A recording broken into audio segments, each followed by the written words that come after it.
This is the sound of dun, dun, dun, dun, dun. It's the freaking real show. But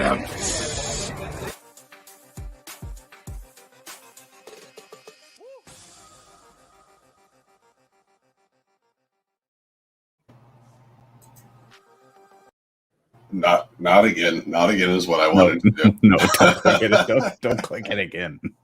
Off to a great start.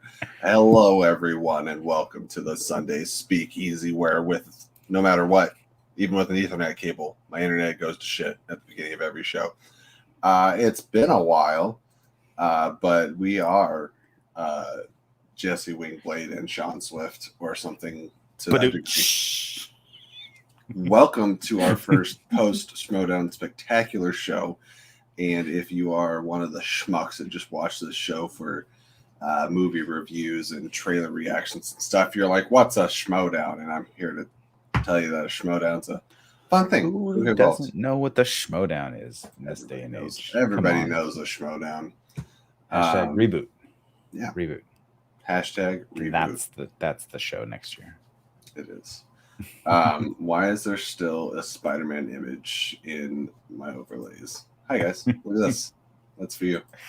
That's you talking to the theater attendant 2 weeks ago when we were trying to get Spider-Man tickets. Oh my god, I was re-listening to that. Drove I was like to the theater. How's my internet doing right now? Because the warning signals are pretty great. Hop on in. You should. Buck, I don't know what you're talking about because you can't see Jesse right now. How do you know he looks tired? Well, Bador, it's nice to know that Bador misses Sean, and I over here am just chopped liver eating ice cream on stream late night. It is great to be here. I'm so glad that I could be that for people. At least you're drinking Monster. I've been drinking this for 4 hours. Wow. Those are slow, like slow sip. Speaking of this, what's that? Those are what? You said those are. Oh, I think you said, how's my wife? What? Half asleep.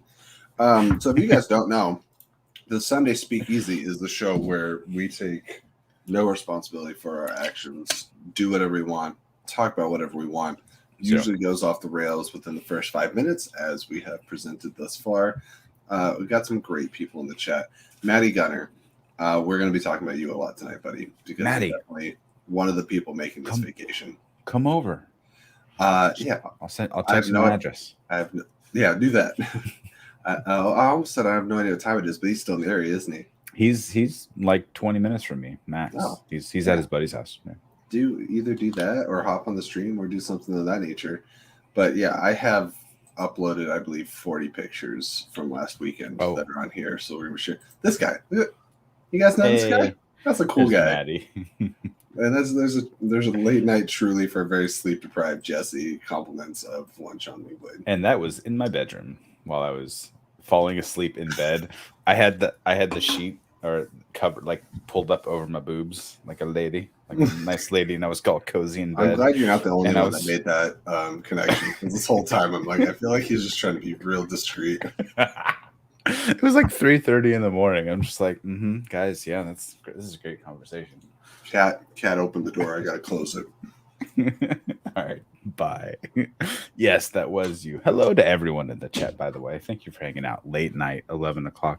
Bador, you're back home. What time is it there? What's the time difference between here and Kuwait? I'm curious because I know we get a few people like Malcolm Middle Earth. I believe you're in New Zealand. We got people from all over the world. I love it. I love how the internet brings everyone together. The Schmoedown under.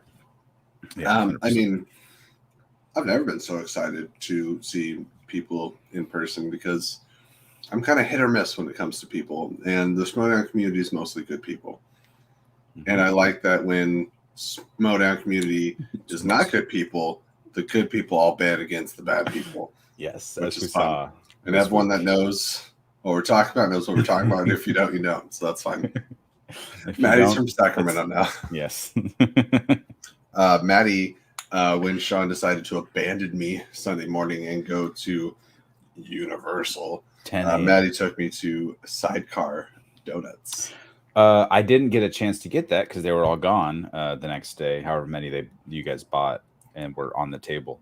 No, well, that wasn't me. Because we went to Sidecar on Sunday morning, and we just got a donut each. Okay. We didn't bring home donuts.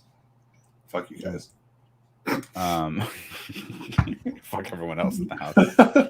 We had an association of good people. Sadly, and which was one of my favorite shows, it didn't last. Dude, okay, can I tell you something?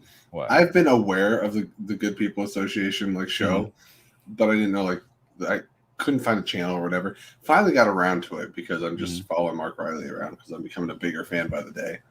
And so I see a live stream. I'm like, oh, great. I click on it, and it's them announcing that it's done. They're like, not enough people, Jesse, watch the show on a routine basis or donate it. So they're like, you are sir, packing it up. It was all your fault. Yeah, I loved everyone at that show. Riley, Ken, Makuga, all the people behind the scenes too. It was a fun show to watch, and it was really a positive show because Makuga makes everything fun. So it was always a blast watching it in the mornings and stuff like that. I wasn't a frequent commenter though. Usually I was watching it while I was at work or something, so I was just listening. Maddie's got nailed it on the head. They're like, oh, we saw Jesse in the chat. Time to cancel. Let's pack it up. First of all, well, I can't say first of all because we're already 7 minutes into the show, but I'm a big fan of your shirt, buddy, or your hoodie, sweater, shirt. What are you wearing? I don't know what you're wearing. It's a t-shirt. It's a t-shirt. Your t-shirt looks great. Yes, sir. Those of you know the second most anticipated thing outside of the Jackal returning to season 9 of the Schmoedown is obviously it's Kevin Smith's. And I was going to say when Wingblade gets called up, but yeah, I guess it's Kevin Smith's solid number 3. It's like right up there. I'm trying to see. I thought I uploaded. Is there? That's what I was doing. I was going to look through. I also uploaded like oh god, another 20 pictures. There's so many pictures. There's one right here. What is this? I tried to. Oh, those are a couple sleepyheads. This is this is Matt and Jesse Saturday night after Barney's Beanery on the ride home or back to our Airbnb in the Uber. They fell asleep. They were a little tired, boys. You silly man. Oops. Yeah, so this was not only like the event to be at, but this was my first Schmoedown event. I always before this year I've like been a fan, but I've been like, you know, when it pops up on YouTube or like I feel like watching some trivia, I'd look up some matches and stuff. This was the first season that I was like involved in and also a part of. Speaking of Andy in the chat, I got a picture with Andy. What's up, buddy? This man was wearing flip-flops the entire time he was in California. I can't hate on him for it though. This makes our transition to our overlay so much slower because we got to scroll up for like 3 minutes. Scroll. We almost need a second window that's like at that part of the overlays just so we can click back faster. Not important. And Andy, he wasn't even drinking that much. He was just tired. Yeah, you know what's funny is I was telling my wife and like everybody when I came back, I was like, I really didn't drink much. Like I had a couple drinks at like the first bar and stuff. I was like, so I kept my composure really good. And then Maxwell sent that video of us, and I was like, I don't know what was going on in that video. Do you have the clip by itself? You don't, do you? It's in the chat on your phone. It is. He sent it to a group chat. Oh no. Yeah. I can upload it. It's somewhere. We got time.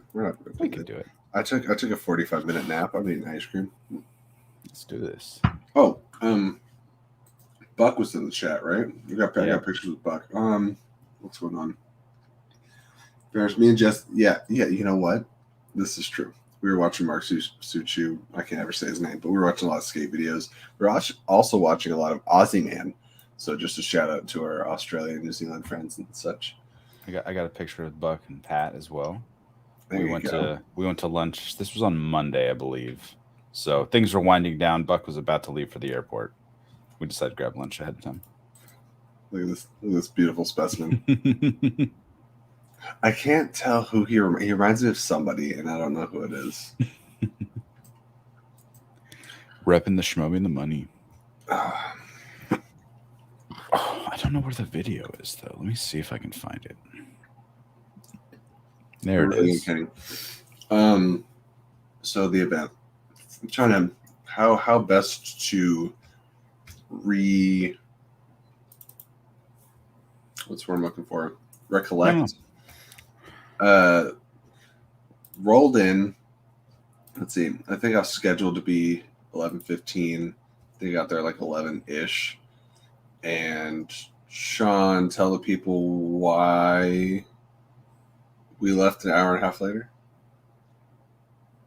What? From me arriving at the airport Saturday morning, Friday night. Why we left an hour and a half later. What time did you get? Because I know you were in traffic for a while at the airport. Oh, This is the sound of dun, dun, dun, dun, dun. It's the freaking real show.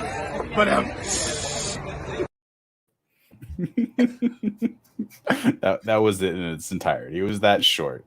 But I think I started off by saying I don't know what to say because I just had a camera in my face all the I had like turned around. I saw the I saw the phone, and I put my arm around you and smiled, and then I forgot who said it's a video, and I was like, "This is the sound of this flicking real show." It's a new theme song. Why did it take so long? The airport, dude. Fuck the airport. So I was at. Let me see if I can find the picture. Here we go. Boom. I was at Disneyland with Maxwell and Amber. Also, I got me some churros because that's what you do at Disneyland.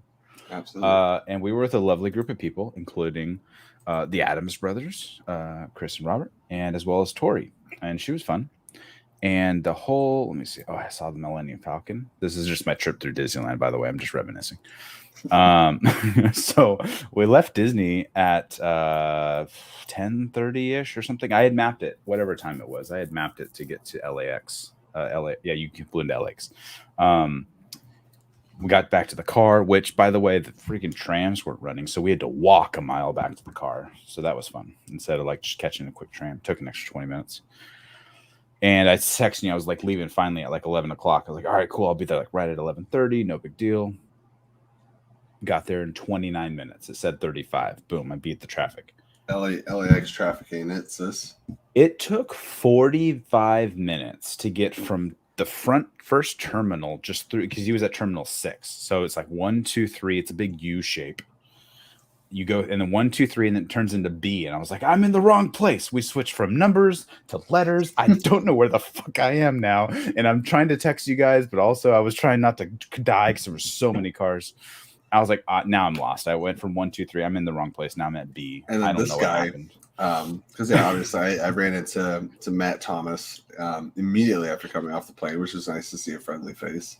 And when we finally got a hold of Sean basically said like, I'll see you in a little bit, guys. I'm in the white car. And he gets off the phone. So Matt and I just looking down the way, we're like, no. For over 30 minutes. I said that on purpose. That was part of the joke because I was looking in front of me and I saw 7 white cars in front of me. So I was just like, I'm in the white SUV. And you're like, I can imagine you guys just like, are we get luggage now? No, we're gonna wait. My backpack was heavy, bro. My back hurt all week. Set it down. I started like I raised it up and I'd set it on those little pillars. Send it to someone. Yeah, dude. Yeah, fuck LAX, 100%. LAX is the worst. I never want to be there ever again. Gotta fly into Burbank. It's so much easier. Hi, Liz. By the way, easy dubs. Yes, Burbank was much easier because I picked up Also, Buck from Burbank on Thursday night, and it was so much easier. This is us getting ready for next year's spectacular right here. Streamlabs.com/. Oh yeah.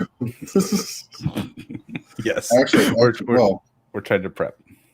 Because nobody's told me I can't. I got it. I'm just going to continue sharing this information until somebody tells me I can't.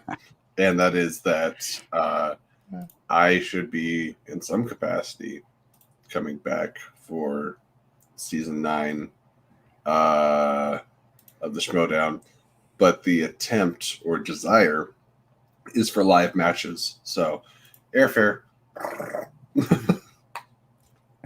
Bador did just send me the perfect picture. I forgot I took this picture. I didn't get a chance to I'll say consummate with this picture. I fell in love. That was a bottle of whiskey at Action House #1. And I just picked it up. I was just joking around, and then she goes, "Wait, stop, hold that." So I got something to compliment that picture. Give me 15 seconds. Go get it. That was a fun time. You did take the picture. That's what I'm saying. But I picked it up. I didn't like, and you're like, oh wait. It was fun. It was funny time. We got to our house, and I don't know if you can hear me. It's an Action House #2, and it was like falling apart. Okay, like, that took more than 15 seconds because obviously I can't burst through the apartment at 11 something at night. Do you have the exact same bottle? Yeah. See, I have this whiskey reserve face, body, and hair wash that I got yesterday. Wait, when I tell you, shit smells so good. Hold it. We're gonna take a picture. Hold it. Love it. Screenshot. Someone freeze frame that and send it in. We got it now. Please. We'll retweet you. All right, give me off screen. Jesus Christ. I'm trying to eat my ice cream. Give me off. Sugar. What? I'm trying to catch up on the chat. What are you guys up to? Yes, 100% Maxwell. You're ready and waiting. Trying to think what kind of chaotic bowl I can that will be at free for all. We'll make a follow-up. We're gonna learn some dance moves before April, if that ever happens. I wonder if there's any chance that I end up in free for all again. That was such a fluke because I was literally replacing somebody. Cat wants to be an asshole again, sir. Stay in the room or stay out. The door's staying closed. So this is a funny story. We on Wednesday night. Sweet thumbs, by the way, being a metaphor. Yeah, I mean, look, what happens in LA stays in LA. Apparently not. Apparently not. So Wednesday we get there. The first thing we do, we land a little bit before Maddie, Pardes, Bador, a few people, and we had to go to In-N-Out with Jeff, Patrick, Paulina. They had never had In-N-Out, or it had been a long time, something like that. In-N-Out kind of summarizes my experience in LA. That is exactly what happened. Sorry, go ahead. Not Jeff compared In-N-Out to McDonald's, and I'm not going to forgive him for it because now In-N-Out may not be your favorite. That's fine. It doesn't have to be as good as this or that. It's not McDonald's. It's way better than McDonald's. Can I make a comparable comparison? If that's not redundant. We have Dick's drive-ins. I don't know if that's all over the place. Maybe that's just up here. No, it's just you. But we have Dick's drive-ins, and everyone thinks that Dick's is the best. And like the way that people talk about Dick's, I think is very similar to the way they talk about In-N-Out. Mm-hmm. I think Dick's is trash, utter garbage, McDonald's level. So like I'm worried that I would have said the same thing about In-N-Out. Okay, this cat. I'm gonna. Go kill the cat. Yeah. He's gonna murder it. Yeah. Yeah. Get out. That's not what I was referring to, but I mean, you said it. So Literally. I was not. I vehemently deny any allegations that stems from that comment.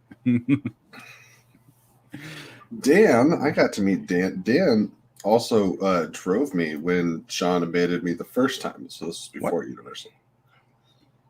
Dan drove me to the bar, Barney's, that we all hung out at, which was a good time, until about 11 o'clock, where I was more passed out than awake. That's fun. I could say more things about dicks if we can keep clipping that out. I think dicks, whenever I eat some dicks, it's usually, I feel like, not well done, kind of soggy, a little wrinkly, and often disappointing, and I think just overly complicated. They got too much going on with dicks. Okay. Well, you said that. I did. What I was trying to get to. So Wednesday night, we went and met. I just kept inviting myself to things because otherwise I wouldn't have gone to anything. So we were talking with, oh, by the way, Gucci and PLD shows up at our house. And the first thing Gucci says when he walks in the door, they had been working all day. And that was a whole different experience. I'll let PLD tell that story sometime. But they walk in and he sees our pool table. We had a pool table in the house. He's like, oh, cool. I used to run this town. I was the best at pool. Beat everyone. I was a professional. I'm like, yes, of course. This is exactly how I wanted to meet you, Gucci. Thank you. I appreciate you so much. This is awesome not, you're not failing to impress in this moment. Finstock is both not who you see and everything that you see. Yes. It's weird. It's everything you would imagine meeting Finstock would be. And so PLD, I was like, hey, what are we doing? Oh, we're gonna go meet Rachel. We're gonna have Rachel Silverstream, and we're gonna have dinner. I'm like, cool. I got a car. I had a rental car. Hey, there she is. I was like, I'll drive. And he's like, yeah, sure. And I was like, I guess I'm just inviting myself to things. Because I wasn't sure if I was invited. So whatever. We go, we're fine. We had to drive north 45 minutes at 5 o'clock in the afternoon because it's LA. Everything takes an hour.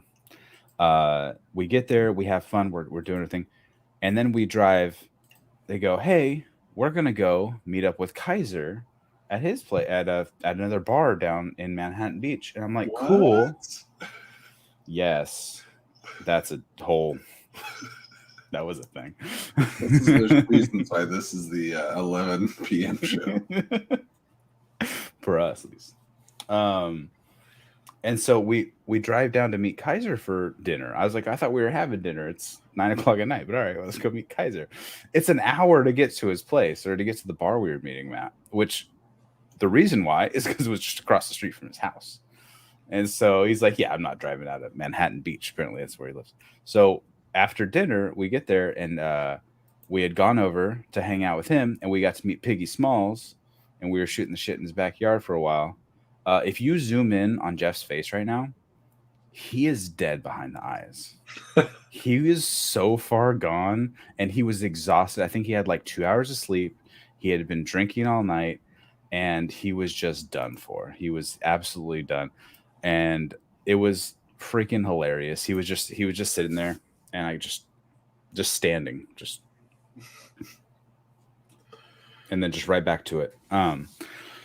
So Maddie had shown up to meet us because he had gotten into town later. He went to the house. He hopped an Uber. He came and met us. I didn't realize Maddie didn't get a rental car too because I thought that was the original plan. So he's like, oh, no, we need, let's all cram into one car. I'm like, all right, cool. I guess we're doing it. Let's save money for an Uber. Well, there was no more room because we had Rachel, all her luggage because she couldn't get into her room earlier. So we had a bunch of suitcases and stuff. We had 5 people in the car. There wasn't that much room. So Maddie got to sit his happy butt in the trunk.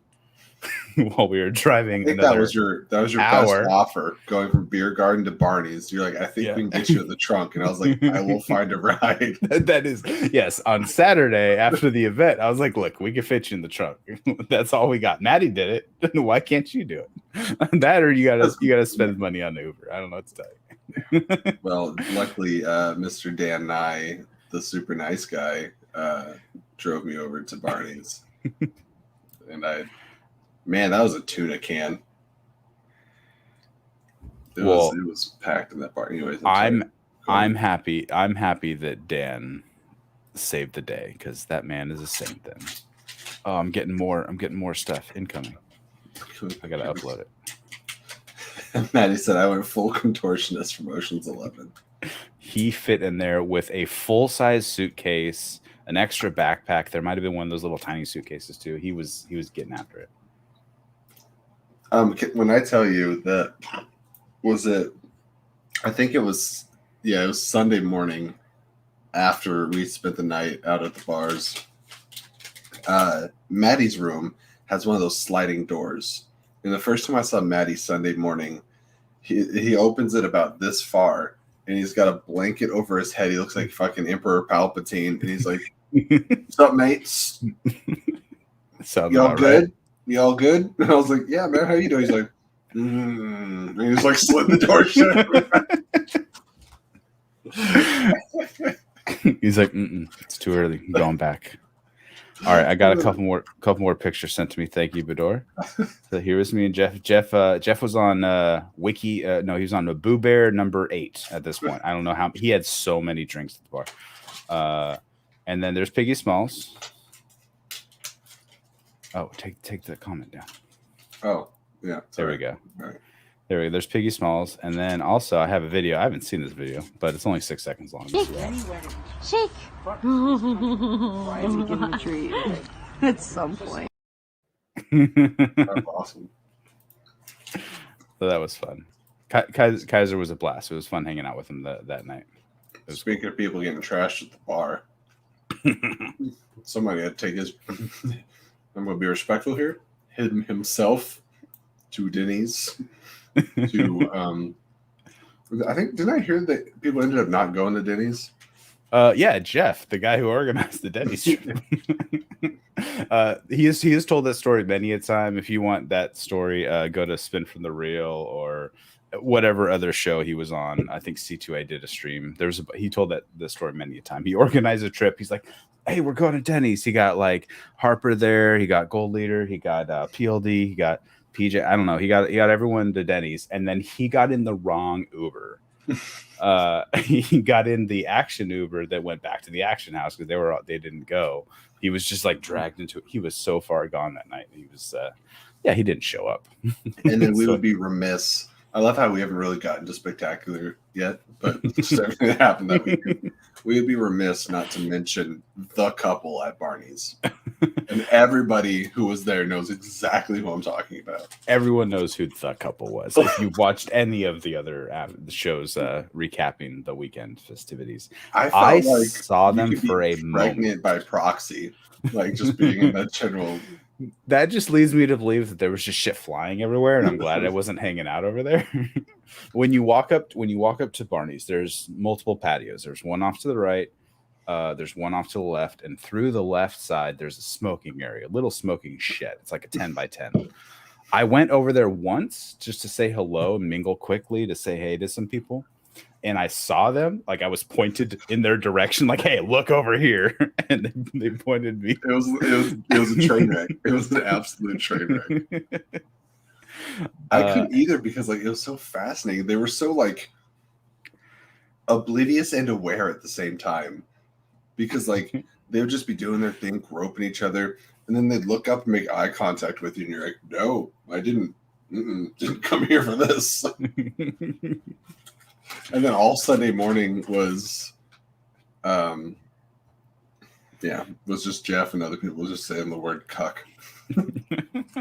Well, yeah, they were all standing around watching. I'm like, hey guys, that's fun for you. It's not my kink, so I'll let you guys have that one. I'm gonna go back to my Maddie gets credit for pointing it out to Adam Collins, I think. I pointed it out to PLD. I saw PLD and I was like, so what do you think of that? And he's like, oh, what's that, Jesse? And I was like, the other side of the window. He's like, how long has that been going on? I was like, hours.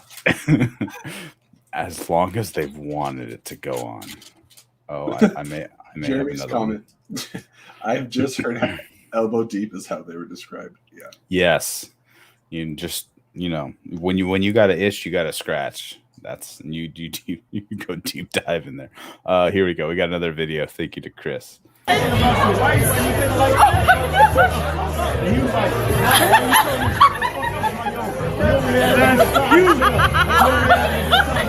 Exactly. Enjoy the time before. Did I finish? It's the best. I avoided it, but now I'm so mad. There are few regrets from the weekend, and that might be one of them. Not good. My only regret is when I came in and left. And I got, when I was checking in for my flight out, I got the notification that said, like, if offered, would you accept like $300 to like push your flight? And I was like, yeah, do it. Like, can I approve this now? Like, yeah. Scheduled. I'll stay. I wish you would have stayed another night because we went to the Mint the next night on Sunday, and that was fun. That was a whole blast at the bar. It was a good time. Absolutely. Next time. And I think I have pictures from there as well, which we can get to. Can we just talk about, other than the fact that you helped give me a place to stay, everything else I was flying by the seat of my pants. Absolutely nothing was planned. I got down there, and everyone's got their VIP tickets and everything. I got the other angle of that. Hang on. Where's there we go. That was. He's like, we need to stop. We need some stuff. He needed a chicken taquito from the 7-Eleven. That's not what I wanted. But it was nothing. Nothing was open. In which case, you and I both thought you were definitely going to get murdered walking into that place. 100%. Wait, there's a soundbite for this. There we go. Streamlab. It's my money and I need it now. It's my money and I need it now. That is our Streamlab notification, and we got our first Streamlab of the night from the one, the only Mr. AJ Lancaster. AJ says, I donated $5 to Flick and Reel to dodge my sleep paralysis demon. If you'd like to do the same, donate $5 to Flick and Reel. Thanks, buddy. And that is true. If you do not donate, I myself, as a personified demon, will haunt you in your sleep, your waking dreams. We didn't go over that in pre-production meeting, but we'll roll with it. And that's fine. Yeah. Sleep paralysis demon. Oh yeah, that's right, Dan. Okay, so man, I was having such a hard time, like, trying to actually accomplish anything in either of these bars. Like, I felt so bad for all the like occupants there and the employees working there, but I was dead by the time we got to Barney's already. And I was like, man, I hope they have like a Red Bull or something, or an energy drink. I need caffeine. I'm like, oh, I'm sure they do. I stood there. I waited for like 10 minutes. I was like, I went to a different part of the bar and I waited, and I was like, I had my card out and I was like, doing the signal that like I could buy something. I has money. I has the money. Please. And it wasn't going. I was like, I'm gonna go find somebody's like shoulder to sleep on. And Dan goes up, and in like 5 minutes, he like has a Red Bull and he hands it to me, and I was like, dude, I could kiss you on the mouth. Thank you so much. Thank you. Yeah, the nice, what was the very loud? Everything was very loud. Everything was great. So you weren't there for 2 of the bar nights. First one on Thursday being Jilly Marie's birthday. Jilly from POV, Schmoedown POV. Her birthday was at a bar called The Residual, which I had heard of before off of like TikTok or something. They were famous for, if you're an actor or something and you bring in the residual. Residual is usually what I got on the front of my sweatpants. Clip that one out. That's something very different. Well, a residual check is when you get money after doing like a commercial, a TV show, etc. So I guess if you bring in like a check that it's under like under $1, they give you a free drink, right? That's kind of what I had heard of it before, and that's where her birthday party was going to be. So they invited everyone. Everyone showed up. Buck and I had just picked up Buck from the airport. It was in Burbank, not too far from the airport. And we got there like an hour early, and we walked in, looked, there's like, all right, no one we know is here. Let's go grab some food because the bar didn't serve food. So we went and got dinner somewhere else. We come back an hour later, and every fucking buddy that we know, everyone who was at Spectacular, the event, was at the bar. Like it was just that many people. There was one bartender working. There was no doorman. There was no nub. There's no one bussing tables. No doing nothing. When we walked in there, me and Buck, there was like 6 people, like 3 sets of couples, and then maybe a couple people just like playing darts or something. And we came back. We're like, holy shit, this guy doesn't know what hit him. I'm pretty sure he called in like extra help. He's like, I need you. I need a doorman. I need everybody, like all hands on deck, because 100 people just descended on this place, and he had no idea what hit him. So that was night number 1. That was Thursday. And then Saturday night, everyone, either went to the beer garden, which that was a whole shit show of where does everyone go? I will return every donation we've ever had. See this happen. There are many a video and pictures on the internet. Check their Twitters of all that going down. That was a fun time as well. Chanju went all out at the event, and if anyone was watching and didn't see the very end and see him come out and just shred his shirt, Hulk Hogan style, Chanju was going all out, especially with all the real tattoos, as far as I know. Oh yeah, he spent all Friday in the chair. Just he had his. I was backstage, and he had his ink artist with him. But it was very nice that he came up to me and he asked me which side the J goes on, and we had no connection downstairs. Like, so he'd asked like 3 people, and none of us can connect to the internet to look at a picture of Jared Leto. So what I did, I saved the day, man. Was it? What's up? Continue. I went on my phone, and like 4 Halloweens ago, I dressed up as Jared Leto's Joker. Did you really? I did. That picture still exists on my phone. So I scrolled all the way to the bottom of my phone. I was like, here you go, buddy. The J is on the left side. So you're welcome. I saved Spectacular, I guess you could say. I mean, where would we be without that happening? That's perfect. As you were. Well, that I was just saying. So, and then Spectacular, we all went back to either the beer garden, which was a whole shit show. And I was on and off the phone with you multiple times. We all get pushed out of the venue. Oh, I like the signal in the beer garden's just as bad as it was at Spectacular. Well, yeah, you were in a cell. It was a bomb-proof like cellar in the bottom of and because when I had gotten let through the door and you were still standing outside on the curb, first thing we did, you take pictures and they usher you down the stairs. And I see Coy. I'm like, Coy, dude, Jesse's been calling you for like an hour. Like, I just gave him shit. I didn't even like introduce myself to him. I was just like, dude, Jesse's been looking for you. I felt bad about it afterwards. But he goes, dude, I will have my story of getting into. He goes, I have no reception. You're my witness. He goes, I have 0 bars. I looked at my phone. I'm like, oh shit, there's 0 bar. There's nothing down here. You get 0 as soon as you walk down the stairs. I was like, he goes, no, I'll go get him. I'll go grab him right now. I'll pull him in. I'm like, cool. Go get your boy.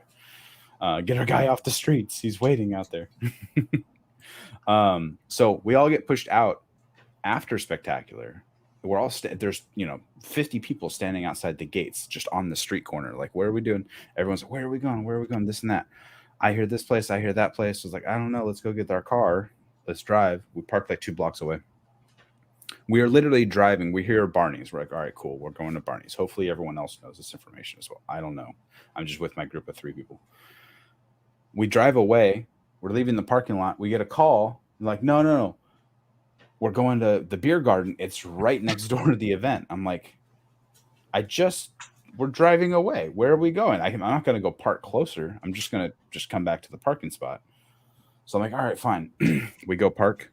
We start walking. We're now walking down the street back to the Globe, back to where we just came from. We get another phone call. No, just kidding. We're all going to Barney's. I'm like, I don't even know. I'm just going to sit in my car at this point and wait. I'm just going to go to the gas station. We're just going to wait. Let's let everyone else figure out where whoever is hanging Don't out. ruin the punchline for me, Dan. And then so that's, and then we knocked out Barney's.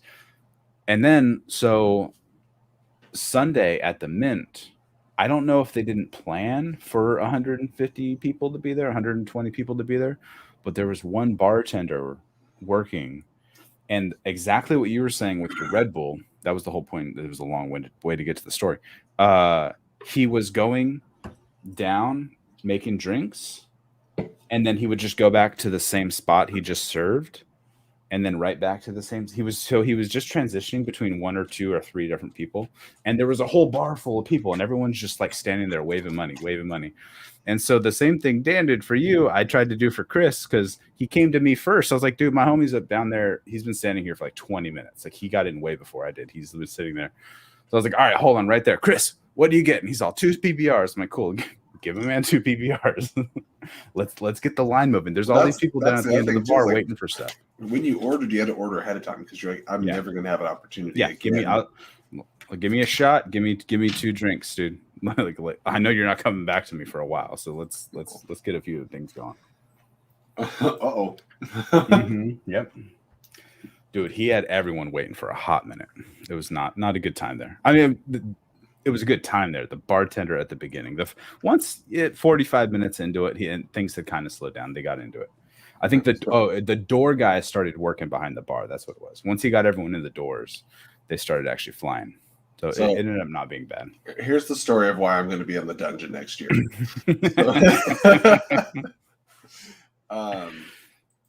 We got that we were all in line, and I was trying to kind of lead my way to this conversation earlier, and I was saying just flying by the seat of our pants, my pants, whatever, somebody's pants. We're all in line, and they're starting to let people through, like the VIPs and stuff. I've seen Coy briefly when he showed up because he was running a little late.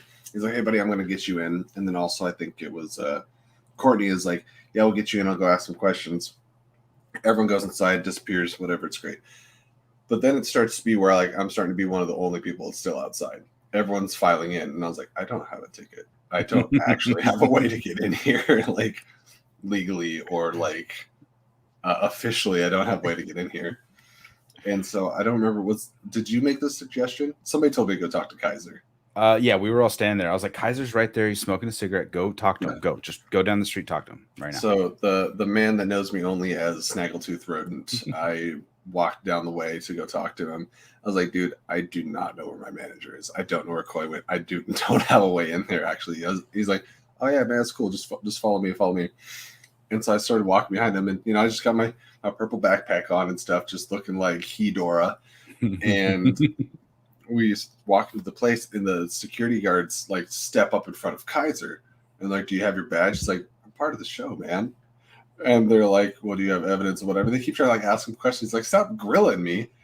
And he walked forward, and I just, like, tried to walk behind him.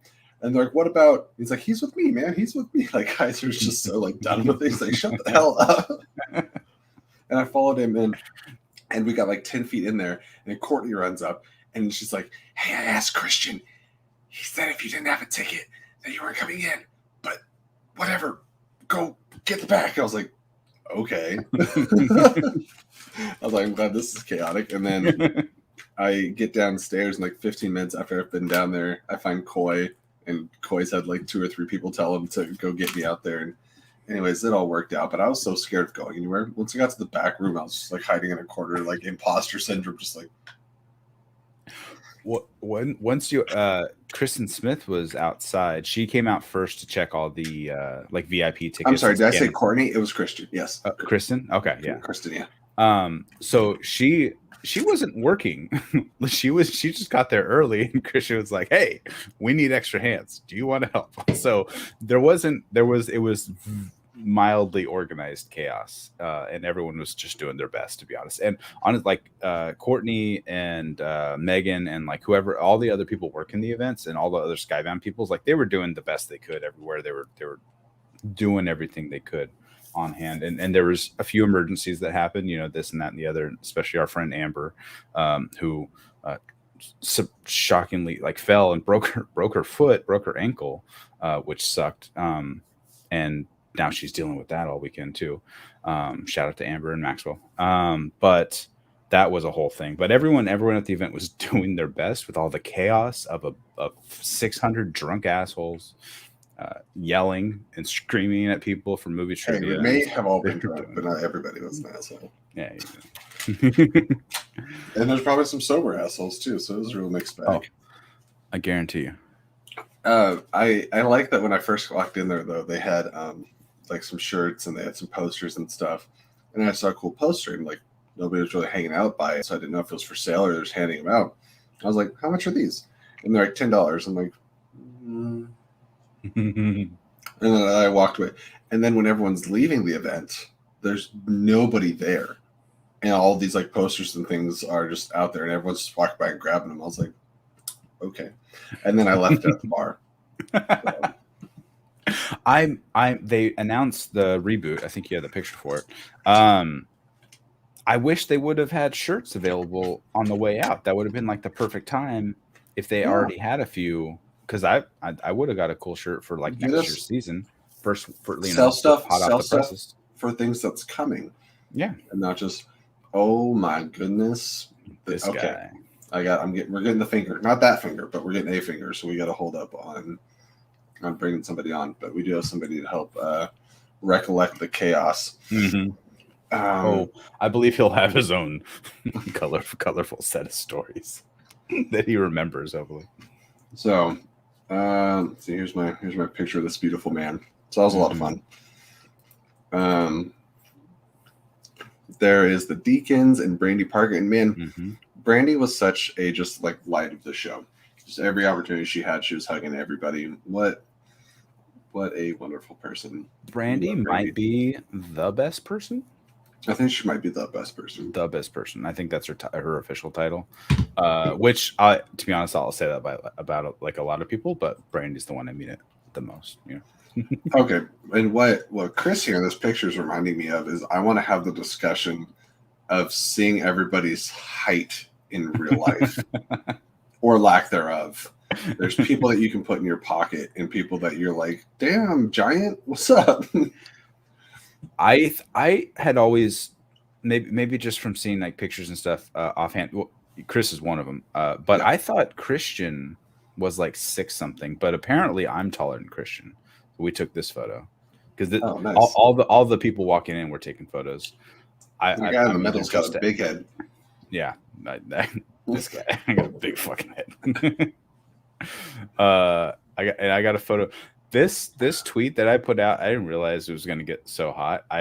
Mark liked it, so I think I'm validated. But like, I put them up. I was like, "Hey, look, it's Waldorf and Statler in the fucking balcony," and I got like 100 likes on it. No one ever likes my fucking tweets, and it got retweeted by the Schmoedown, I think. And like, I'm so sad that I didn't see that tweet because that's fucking hilarious. And you know what? Mark eventually liked it too. It's like, all right, I'm validated. Okay, well, Hobbit says it's crazy that everyone's so obsessed with height. For me, it was just like things you take advantage of. It's not like I really care if you're tall or short, but it's like in your mind, you kind of like have an idea of somebody, and so it just really throws you for a loop. Hi, Barbara in the chat. Man, somebody in our waiting lobby here is just experiencing maybe a number of technical difficulties. I'm not sure. Going back to pictures, it's not even worth bringing up the overlay right now. We're just scrolling through. Right, that's what I was going through doing. Meeting these guys was a real treat. There's the merch night there. Beth had her own table too.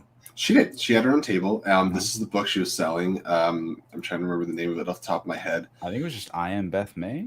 Or is she selling a different book? It's by Beth May, but it's called like the Scrap Yard of My Something Soul.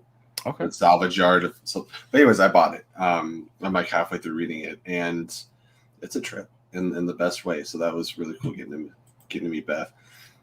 There's just the expo was fun. I wish there was more time there. I think by the time I like made it to the expo, there's only like 10 minutes left. So it was me really quick, like, hi, I'm a fan. Hi, I'm a fan. Hi, I'm a fan. Bye. I'm not usually. Go ahead. I was just gonna say, well, soul crushing to me is I got over to Dan and Mara's table, who I've gotten to know pretty well through doing the bracket show on the Finally Tailored channel, Taylor Robinson and Jacob London. If you guys aren't following that, please do so. That show's a lot of fun. They're just long, but they're really good. And obviously I had my hat on, I had my mask on, and I went to the table and I was like, hi. And then I think Mara was just like, oh, hey. And she's like, did you want anything? I was like, well, definitely a picture. And so they were like signing pictures and stuff. And then she stared at me for a minute and she went, oh my God, come over here. And so I hugged Mara. And then I asked Dan for a picture. And he just like signs Dan on the back and hands it to me. And then like goes to the next person. I was like, okay. And then later, I think I'm like eating or snacking in the back, and I had my mask down. He said hi to me and everything, so it was cool. But it crushed my soul a little bit. It's hard, and because when you're meeting people in real life and you're just meeting people in general, like, oh, you're wearing masks, you don't know what half their face looks like, this and that. And then when you actually know someone, but you haven't seen them in person, you're even more confused. You're like, wait, is that now I don't want to be an asshole. Do I know that person? Do I not? Should I say something? I don't know what to do. I'm not usually the type of person to go to like a fan expo. Like I've never been to a Comic-Con or like gone to stand in line to meet someone at a table. So I got downstairs and I made rounds to all the people I knew and people I wanted to meet real quick and just like, hey, what's going on? And then the FCL had a table. So I just stood there with the champ because Travis Fishburne, the singles champ, was the only one supposed to be standing there. I was like, I'm gonna post up with my FCL shirt on. I was an overstimulated puppy. Like, I think it could be confused for social anxiety. I was not experiencing social anxiety. I was overstimulated, which means like anybody that saw me there, you probably saw me in 30 different places at all times. I didn't stop. Like I rarely ever sat down during the whole, like, was it 5-hour event? I was just doing laps. I was like upstairs down here and I kept going, hi, patting people on the shoulder, giving hugs, taking pictures. I had to watch the event later and like get a link for it because most of them I watched the beginning and ends of. I was mostly like trying to I was like in the back room hanging out with people. And by the way, exclusive right here on the shots that you guys can see of the back room, there is the legendary Bobby Gucci and Jen Serger getting ready. That's what we had. We had this TV that was at a terrible angle of the stage and everything was super like blown out lighting and stuff. And there's no sound. So perfect. We experienced nothing through that. It's like, they're going on stage. And that's how you knew if you wanted to catch the match to go out, I guess. You know who else is an overstimulated puppy? our guest who just spit something. You're welcome. You're welcome for that. Mr. Chris Anthony Lopez. Yo, I popped the Starburst in my mouth right when Sean said that. Oh, let's go, party people. We're gonna just see you choke on screen. Right, I got 2 more, so there's still a chance. You say a Starburst? Mm-hmm. Well, we all know that a Starburst is really just a poor man's Mamba. Yo, I do love me a good Mamba. I do love me a good Mamba. But what's good? What did I miss? What were we chatting about? I don't know. When you hop in, we're just recap. We're sporadically recapping. We've said like nothing about the show. We're up an hour in. We haven't talked about. Do we want to talk? Do we want to talk about the show? We can talk about the show. Talk about the events leading up to. Apparently, that's a normal theater thing. You get a shitty camera angle with a light shining into the camera lens. It was blinding. Yeah, that's dumb. I love all the love for Brandy in the chat. Yeah, I'm not gonna. Well, Brandy. Have a go. All... Shout out to Brandy. Big love to Brandy. Oh my god. Can I I wish I realized when we went to Barney's. I wish I realized immediately that they have a mini theater there, because I just would have sat there the whole time. Oh, Jesse, did I see you at Barney's? Yeah. Oh. When? Bro, I got there at... Because they're pretty early. So I think everyone was supposed to be there at 9, which means I was there like 9:50. And then I was there until almost midnight. Dang, are you sure you saw me at Brandy's? I said Brandy's. Barney's? If you look in the forefront...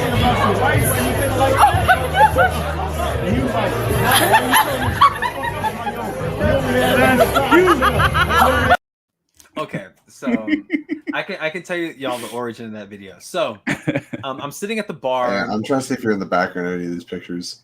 Nope. I did see the D Milantes. I remember talking to them. I talked their damn face off when I saw them. Nope. Look at that photo bomb that is. Shout out to Jen and Ben and Jacob and Taylor. There's so many people there. That was like, talk about being like social butterfly. Shout out to PJ Campbell. Look at that beautiful photo of all these three folks. Sean is my congratulations. Yes. Yeah, congratulations, Taylor Robinson. Taylor. Woo! I had Lauren look Jacob back and on Taylor. crying, and I did not know that they were allowing kids into the bar because I found this one kid that was drunk off his ass. Look at this guy. Like, somebody should be getting arrested. I have such an awkward story about Brendan that I'm not going to share here, but Speaking of engagement, congratulations, Kat and Sunny, and there's David in the middle. They got engaged that same weekend as well. No shit, So, I didn't know that. Yeah. Congratulations, Kat and Congrats to Sunny. Kat and Sunny. Cheers to them. That's so Congrats rad. all around. So many engagements. David the Survivor, screw him. I don't like him. Well, he didn't get engaged, no one. No, yeah, he didn't get engaged. No, he was screwing with me the whole weekend. I met him Friday night for the first time. We're not the only ones that got engaged. Congratulations to me and Saul. So long overdue. IG Teams engagement next year. You heard it first. We and for any folks wondering, like, oh, like they got pictures with Saul. We caught him on an off day. He was not too keen on it. When I asked him lots of drugs. On our part, not his, but I asked him for a photo at the expo, and I had to like convince him. Yes, we do. We love Kat and Sunny. We love them. They're fucking awesome. Chris was getting engaged with everyone. If you know what means. He was engaging. Let me explain this. Everybody he met for the first time. Saul thought he was threatening me. He's like, I've got the new IG list. I hope you're ready to watch Princess Bride. I said every fucking day of my life. Like, what is this? Oh, I see. I've never seen it. But in regards to shut up. Wait. Hold on. The Rocketeer for the first time. You finally on the watched plane. It. Yep. On the plane. That's a joke, the way right? I swear to God, I've never seen The Princess Bride. Where's the Bible? I don't have one in my room, but if I had some type of legal document, I would throw a hand on it. Swear on The Princess Bride. That is as good. I swear on Flickin' Reels YouTube channel, I've never seen from start to finish The Princess Bride. Never, not once. I have some choice words for you, sir. And sorry, continue your stuff. But that comment that Mandy Gunner put in there that I basically made out with his head, there's context to that because Maddie, it's not only you. Apparently, I did it to Jeff Alterman as well. Shout out to Quiz Show. But I promised everyone, and when I mean everyone, I mean everyone, forehead kisses except Jesse Swift. I promised him a kiss right on the mouth, and I thought that was inappropriate in front of the line outside the Globe Theater, so I didn't do it. But before you had started drinking. Yes, that was before I started. I was completely sober when I said it. But I said everyone was getting forehead kisses. I said every single person. So I got there Thursday night, and this was after hanging out with Taylor Cleek, who's the advocate for Rick Radis. And call me surprised when Chris snuck up behind me and just got me right in the corner of the neck. I was like, shout out to Jessica Nieves, the significant other of Taylor Cleek, who is the advocate for Rick Radis, Suge, and Brandon Buckingham. Like, there was a lot of folks who I hung out with, at least before I got to Thursday night, because that's when I met Sean, and Sean saved my life. Jeff didn't get anything. No, he did not. That was just for you, Maddie. No, but he was yelling at that couple that was giving the tongue. Yeah, Jeff would not shut the hell up. What's up, Jeremy Miller? I see you in the chat. I do love that Cal is on when PJ is in the thumbnail. I'm a poor man's PJ Campbell. That was not meant to be an advertisement for PJ. We just liked the picture, and Jesse and I had a good picture of PJ. Pull it back up for those who are unaware. Let me see that pic with Sean, Swifty, and PJ Campbell. Yeah, where's the? It's down somewhere. Here we go. No, there he goes. Look how sweet that photo is. Shout out to Caddyshack in the back. Oh yeah, Austin's back there. Austin, another tall guy. Everyone, Another tallie. we're all except with height. Just Yo, height. yeah. So that was if I had $1 for every time someone told me I was tall over the course of the weekend, Jesse would have given me $5 at least. Like just when I saw Jesse, I was so happy to see him. I was so happy to see Jesse. Dude, okay. First of Joe? all, Chris, you know I love you with my entire heart. Likewise. Earlier, Really, I was- Bedore? Pull that picture back up. What's up? What was the picture? Bedore's in the background. Let's Pull see. it back up. We need to investigate. Oh, yeah. on the Oh, back, to the left of yeah! Austin. Yeah. So I was talking earlier about like from the airport onward, my neck and shoulders were absolutely death from having that backpack. What about your knees and toes? I am going to murder you in your dreams.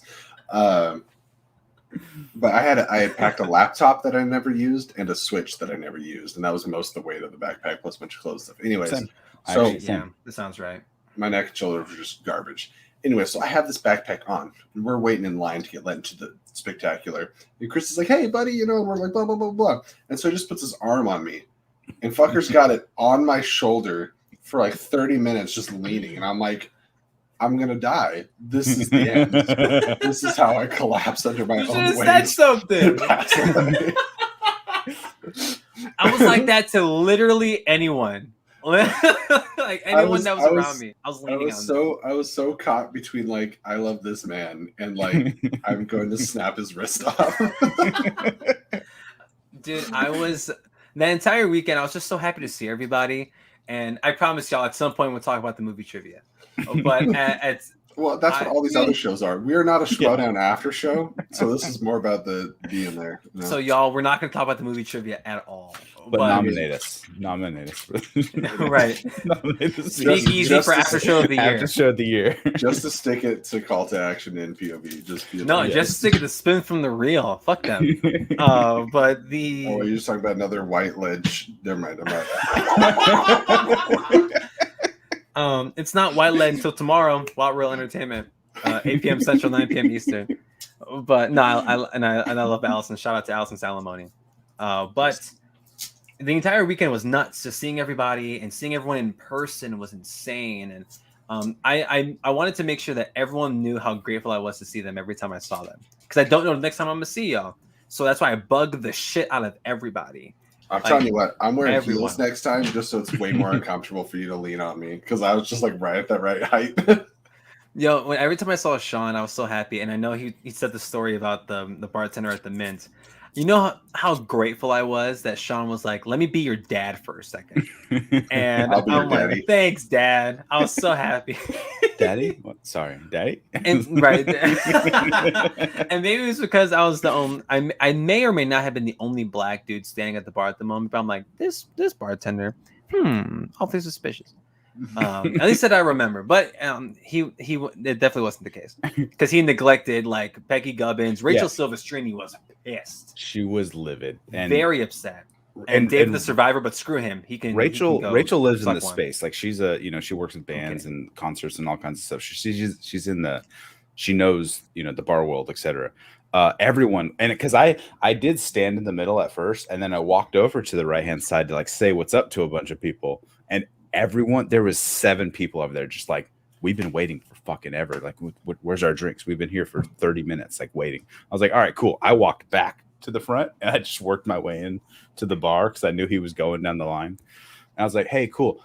All my friends down at the end, they want their drinks too. They've been waiting. I was like, you can skip on. And he's like, oh, cool. What do you want? I'm like, all right, Chris, what do you want? I started taking orders. I told Sean Chris, what do you heartbeat. need? I just said something. I just said something with the alcohol percentage in it. I'm so frustrated. That the whole time at the Mint was nuts. Residuals. I wish I could tell you about residuals, but I can't. Like it was real. It's very blurry. There's an NDA. Well, no. I happily talk about we're having a residuals. Nothing crazy happened. My main concern waking up Saturday morning or the Friday morning was, oh my God, that's how everyone met me for the first time. I was very like, oh yuck, that was gross, and I wasn't in autopilot. I knew well aware what was happening. all I heard about was Chris Anthony Lopez in line all Saturday morning. Everyone's Chris Anthony Lopez this. And everyone was like, "Yeah, Chris." I'm like, "No, Chris. No, don't gas that up because I'm gonna do it again." And guess what? I did it again later that Saturday night. You mean Chris being just the life of the party?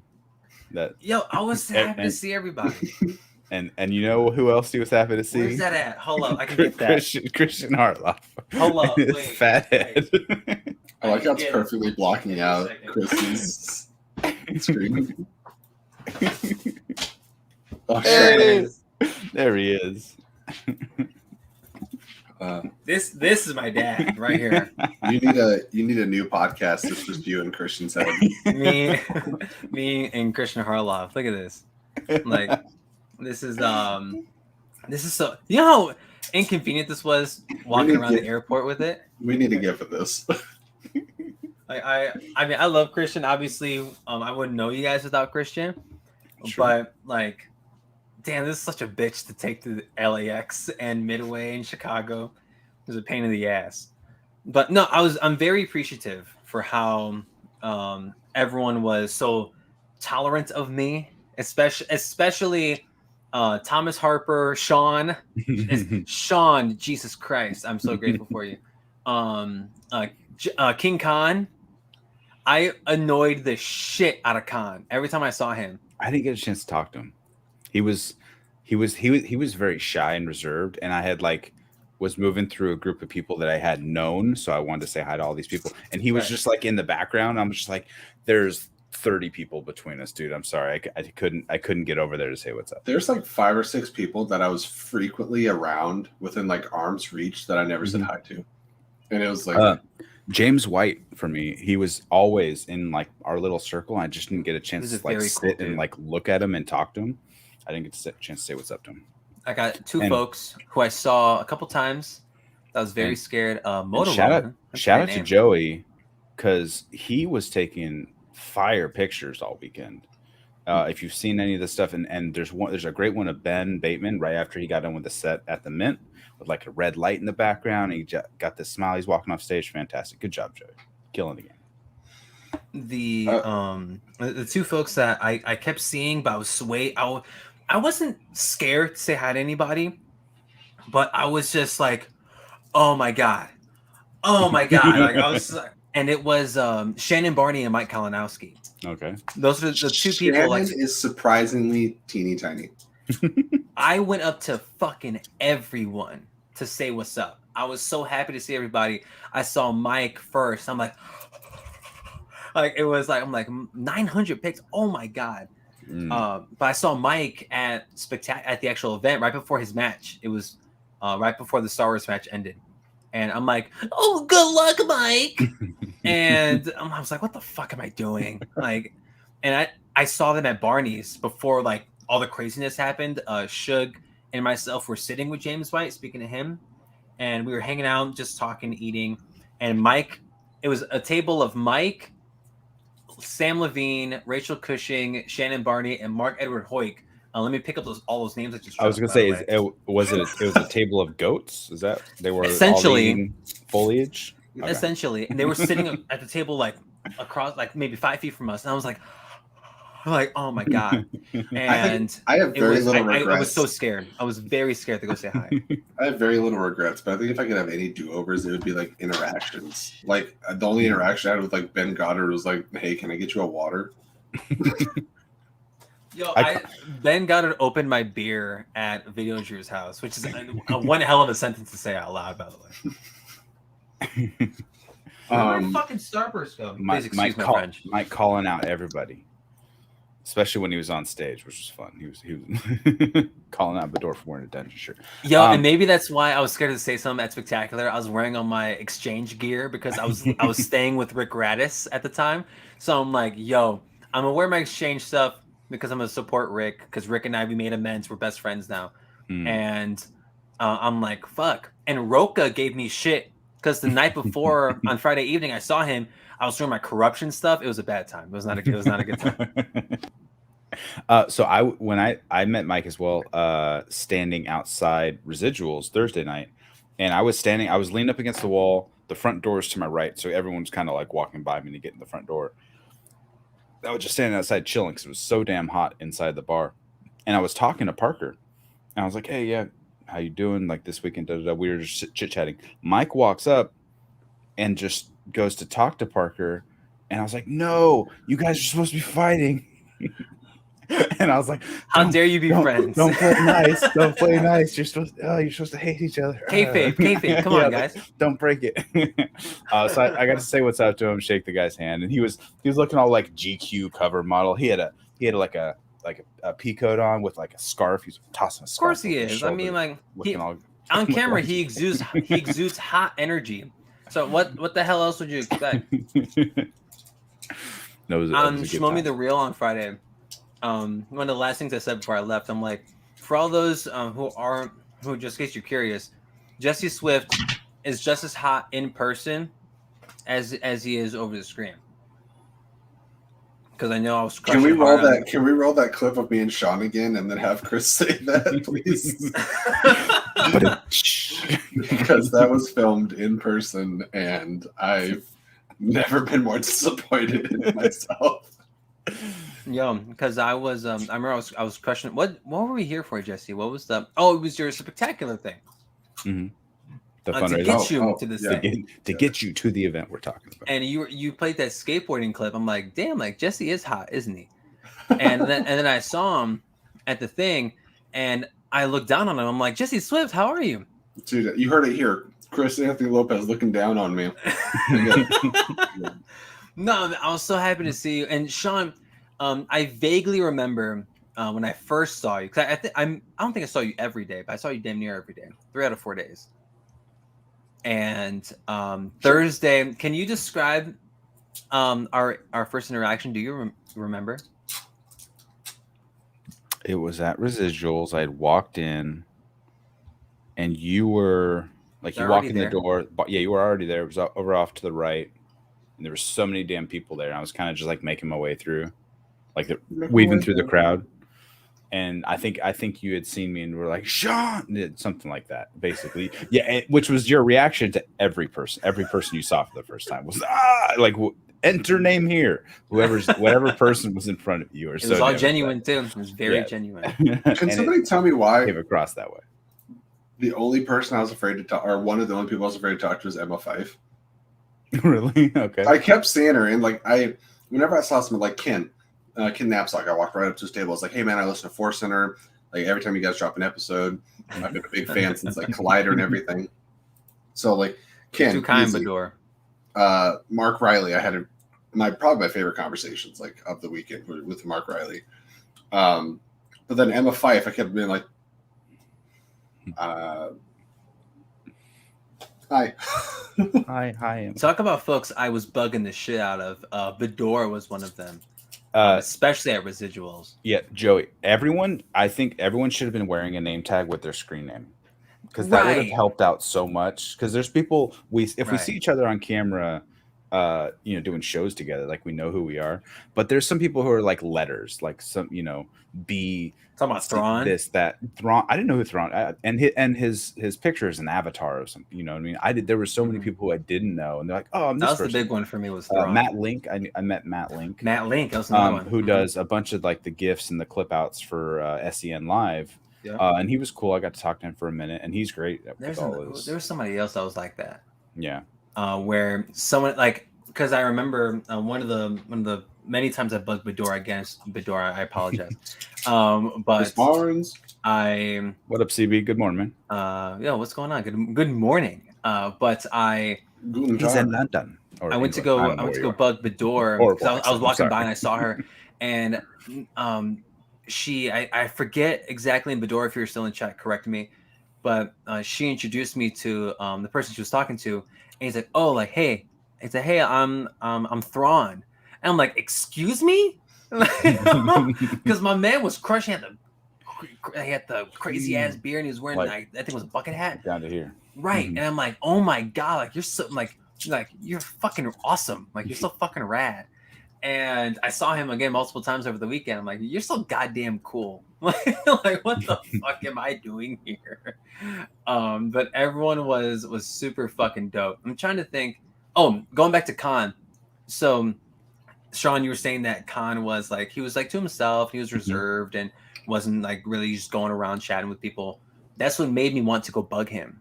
Like I went out of my way because every time I'd see him, he'd be like, you know, like to himself, and he'd be like looking around, and I'm like, oh yeah. So, and we've had him on Spin from the Real a few times, and he's been super kind. But I was just going bug him. So and I saw him almost every day. The only day I didn't see him was Sunday. And every time I saw him, I'm like, King Khan. And I bought him a drink on Saturday because my man weighs like 100 pounds soaking wet. So and I'm like, yo, I'm like, are you drinking? He's like, well, like now I am. Now the match is over and shit. Right. And I got him a drink, and then Jessica Nieves ended up telling me that my man wasn't feeling too hot after the drink. I'm like, damn, he was drunk after one drink. Like, because my man, like, I swear to God, he weighs just as much as this remote control. Like, shout out to Khan though. I love him. I love him so much. With the battery cover off. The battery cover on your remote. Was it off? No, it's on. No. I'm saying that's how much Khan weighs. It's a remote. The battery's out. With no batteries out. No, shout out to King Khan. I love that dude. So Andy, so I dropped you guys off in front of the Globe. Everyone hopped out, and I was like, "Cool, I guess I'll go find a parking spot by myself. Bye, guys. I'll just drive away." And I drove off all angry to go find a parking spot. No one stayed with Sean. No, everyone got out. I wasn't like I thought someone was gonna stay with me. You should have called my name, Sean. I would have jumped in with you. I saw you were standing there. You were already there on the corner. So, but I'm walking back. I'm like huffing it back to the theater, trying to walk back. It's like 3 blocks away. And I see out of the corner of my eye, I'm like, oh, there's a crazy dude over there walking around with sandals on. And he had like a towel over his shoulder. And like I across the street, I'm walking, and then I didn't realize it was Andy. And he was walking to, I don't know, to his hotel or something, or back from his car. I'm not sure. He can comment in the chat. But then he walks up to me and I'm like, oh, now I recognize his face. And I look down, like he's wearing flip-flops. And I was like, oh, you're the fucking crazy dude I just saw a few minutes ago, like across the street. He looked like he just got done at the pool, like he had a towel over his shoulder. He just came out of the spa or something. It's like, hey man, like it's cold. It's like 50 degrees out here, but he was ready to roll. The weather out there was I was surprised because I had folks tell me like, hey yo man, like it's gonna be like like it's gonna be hot. I'm like, come on, like it's fucking December. And so it was comfortable. It was I didn't. I thought like what I was wearing that day was appropriate, but the theater inside, after a certain point, it was fucking freezing. Like it was very, very cold. I forget when it was.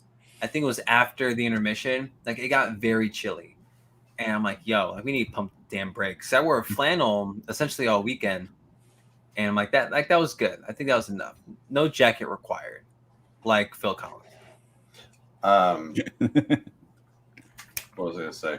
I don't know. Does it matter? Nobody cares. Oh, this is a peak comedy. I thought Sean enjoyed it. Coy was a fan. I think it bounced around Twitter a little bit, but this was my art for the weekend. The wheel, nice. Oh, yo, and that was another thing. I forgot what match it was or what the fuck I was doing in line. Might have been before the show. But Jesse was with Coy, Beth May, who is also a sweetheart, and the Real Rejects, both of them, and who are also very kind. They're very nice. They didn't have to be. None of the people I met that weekend had to be nice. Right, all them folks. Hey, these guys. I saw them and I'm like, hey, because there was a guy, I forget who it was. I don't think I got his name. There's a guy that wanted to take a photo. And I took a photo for him, and then we swapped phones. And we're like, oh, like my turn. And I just like jumped in for a second. They were very sweet. So for those wondering at home, the Quirking Mercs is a faction. Very nice. Very, very kind. Like except for Bibs, asshole. Yeah. Yo, it's crazy because I have the complete opposite story. Not from me, but someone. He's the nicest man. He was super, super sweet. That's the one I would have loved to talk to is Bibiani. I would have loved to talk to him. Can I say that if you would have told me 13 years ago, I'd be taking this selfie on top of the stage next to the Rejects as Shazam finally gets to defend their title at Spectacular. I would not have. I saw you take that picture, by the way. Yeah. I couldn't keep my eyes off you, Jesse, when you got on stage. I was living in the moment. Also, behind the scenes, those belts are heavy as shit, my guys. So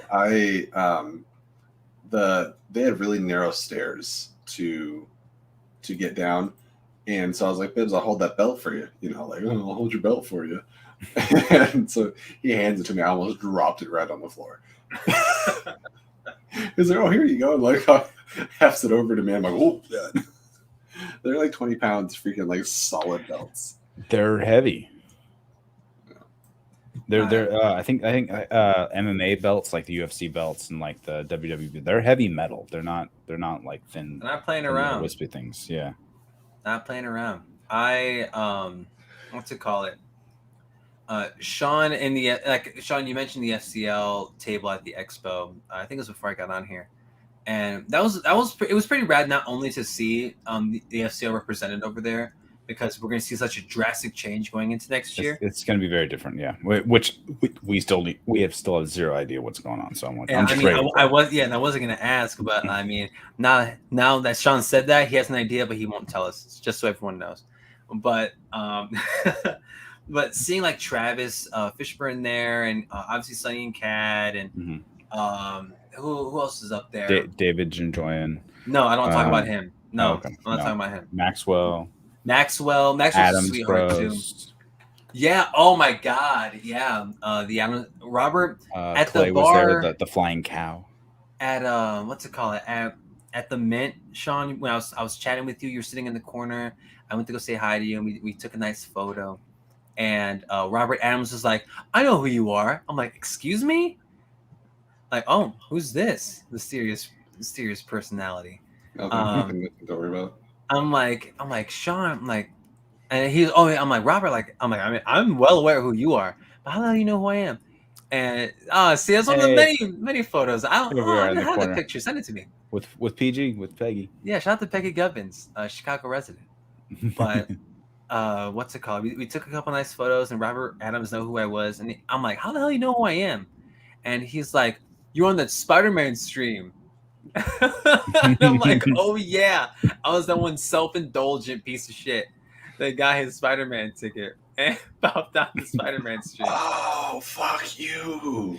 By the way, I'm seeing it twice on Thursday. Twice on Thursday. 3:00 and 6:30. If I wasn't working, I would, but I did just get my yesterday I got my tickets for Friday as well. Nice. So I haven't even thought that far ahead. I'm seeing it Thursday, Friday, and then there's two theaters that I go to. One of them, for some reason, still does not have their Monday after tickets available. But the second they do, I'm going to go on Monday again with my wife and mother-in-law. Well, obviously, Lauren's seeing it with me the other two times, too. That's got to be a whole ass thing. That's a different stream for a different day. Spectacular. That whole freaking shout out to Squad. Right, y'all were cute with your Shazam shirts. Thank you. That's what we aim for, is to be super cute. Shout out. Andrew. Oh, he wasn't wearing it yet. Later on, he had his Shazam shirt. The Demolantas were sweethearts. Oh wait a minute, gosh! I just now saw Kaiser. Shout out to Kaiser too. Holy shit! You can crop it down. You can get in there. I was trying to find the picture that I was talking about with Joey. Joey was taking fantastic pictures all weekend. This one of Bateman, just like with the lighting, it's really all good. Blue, the red in the background. Great picture. Killing it. It was fantastic. Damn, Joey, you're fucking killing it. These are some great pictures. Great. Right. What's it called? Speaking of mercs, speaking of quirky mercs, one of the speaking of quirky mercs. I don't want to say misfortune, but one of the other folks I supremely embarrassed myself in front of, I was also a merc, and surprisingly it was not Jesse Swift telling him how hot he was in person, which I may have done at some point. But it was Sabrina Ramirez. That was another Thursday night catastrophe. And another person who knew who I was, who I didn't think knew who I was, because why the hell would she? And she referred to me by my Twitter name. She knew my Twitter name. C. Anthony Lopez or Canthony Lopez. What did she say? She said C. Anthony Lopez. I'm like, oh my God. I was immediately flustered and embarrassed. And my stupid ass was like, oh, you don't know my first name. And I'm like, why the fuck would you say that, stupid ass? But I might be able to one up you on the Sabrina story. And then I saw her multiple times over the weekend, and she just gave me stink face every time I saw her. Oh, and no. she was kidding, but little did she know, it hurt every time. I'm like, because like I knew she was joking. But I'm like, fuck, like I'm such a fucking idiot. Like, and I was worried that happened with literally everybody that I met ever since. Literally everyone. She was making her way around the Mint, just chit-chatting with people, going over here, hanging out with groups. And she's like, you haven't bought me a drink yet. You need to buy me a drink. I was like, all right, cool. I'll buy you a drink. No problem. I was like, this is how ladies get free drinks at the bar. Fine, whatever. I'll buy. I was like, hey, she wants a lime and something or another. I never paid the tab for that. I had already closed my tab. So I was like, I don't know. I'm sorry, Sabrina, if you ever watch this for some reason. I don't know if he charged you for it. I did mean to buy it, but I had already closed my card. And so I was like, the lady would like, and then he made the drink and gave it to her. And I never went back and gave the dude more money. And I was like, sorry, guys. Let me present you with this. But I also tipped him like $20 on a $40 tab. So he got money. Whatever it costs, I'm sure he can pay. You're way nicer than me, Sean. Between the beer garden and like Barney's and stuff, these folks are losing track. Oh, because, I'm sure. Like, I don't remember if it was a drink or something happened where they gave me either like the food or the drink and didn't ask me any questions. I just ordered it and they said, okay, they gave it to me like a few minutes later and then nothing happened and I left. Well, Sean, do I owe you money? I hate that I'm just saying this now because I'm pretty sure I didn't pay for those drinks, that the ones that you said, oh, hey, those are for him. I don't think I paid for those. I don't know if I paid for them, if I'm being honest, because I got vodka soda and a beer. And then I had moved around. I was chilling in my spot. I was in the corner of the Mint the whole. I had made my rounds and said hi to people. And every time I went to the restroom, I said hi to a few people here and there. But I was just chilling in the back corner of the bar every time. And he just kept bringing me beers. I must have had like 5 or 6, but my tab was only like $40 because at one point I did order like a Philly cheesesteak that never came. And when he brought me my first bill, it was on the bill. And I'm like, no, dude, I ordered that an hour ago. I'm not hungry anymore. I've already drank the enough. whole food situation. Take that off. And so, yeah, my tab was only like $40, but I had like 6 beers and plus whatever, that was afterwards. But, and then the 2 PBRs that I ordered for you. So yeah, I don't know. We're good. Either way, I got you next time, Sean. we're free for all. I got you, Sean. Quick shout out to all the people watching this right now at like between 12:30 and like 4:30 and whatever time it is over in like New Zealand. Just in the States. Okay, so here's the Sabrina thing. You notice who's not on this stage right now out of all the mercs that were there? Oh my god, right. We had been coordinating this for like an hour. Like Koi kept coming back to us and like they kept shifting what they wanted to do because Koi wanted to do one thing, Christian wanted him to do something else, and then the people that were like handling the event wanted it to be done differently. So like it just kept changing every 5 minutes how we were going to like support the group. And that was after. So Andrew wasn't there. Andrew was there giving high fives at the beginning. We were all down by the stairs giving high fives and stuff. Booing the exchange. Anyway, he totally ignored me, but I'll cry about it later. So after the beginning, I bumped into Sabrina later, and it was my first time seeing her that day. And she's like, nobody told me the mercs were going to the stairs. And I was like, I'm so sorry. I didn't know you were here. I was along for the ride. I'm sorry. Also, I love this candid picture I got of Brandon Hannah. Oh, you took that. Shout out to Brandon Hannah. That shit was funny. The expo was like I hate to be a Debbie Downer or poo poo anything about the weekend. It was the expo was chaos. Like it was in literally like a bomb bunker under the Globe Theater. There was no service at all, and for someone who didn't bring cash, I needed to rely on things like Venmo and Cash App, and I couldn't. So it was a real and plus I didn't know it was going to be like Comic-Con style, where there's going to be tables and stuff. I thought it was poorly promoted. I didn't even know it existed until we got there. So like they could have definitely marketed it better. Especially like for the competitors who are going to make it out. Like I know you can't get everyone a table, but it was weird. And plus there were, it was cool seeing everybody before the show and hanging out, and like there were fans and stuff. I was on Rick Radis button duty, so I had to. I was passing those out like a motherfucker. I got one of those. I don't know if it made it home though. If you need another one, I know Taylor Cleek is sending them out to people, so you might have to DM him. I've seen the advertisement efforts on Twitter. Mine's on my backpack. Triple R has been out there pushing. Triple R, Rookie of the Year.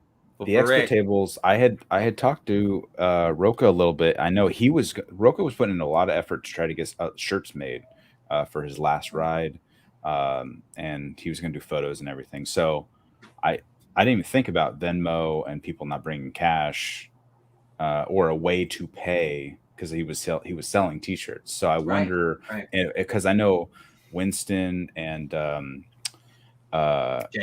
Jay were down there selling their artwork as well. And I think Jay was cracking me up walking around with his like artwork shows.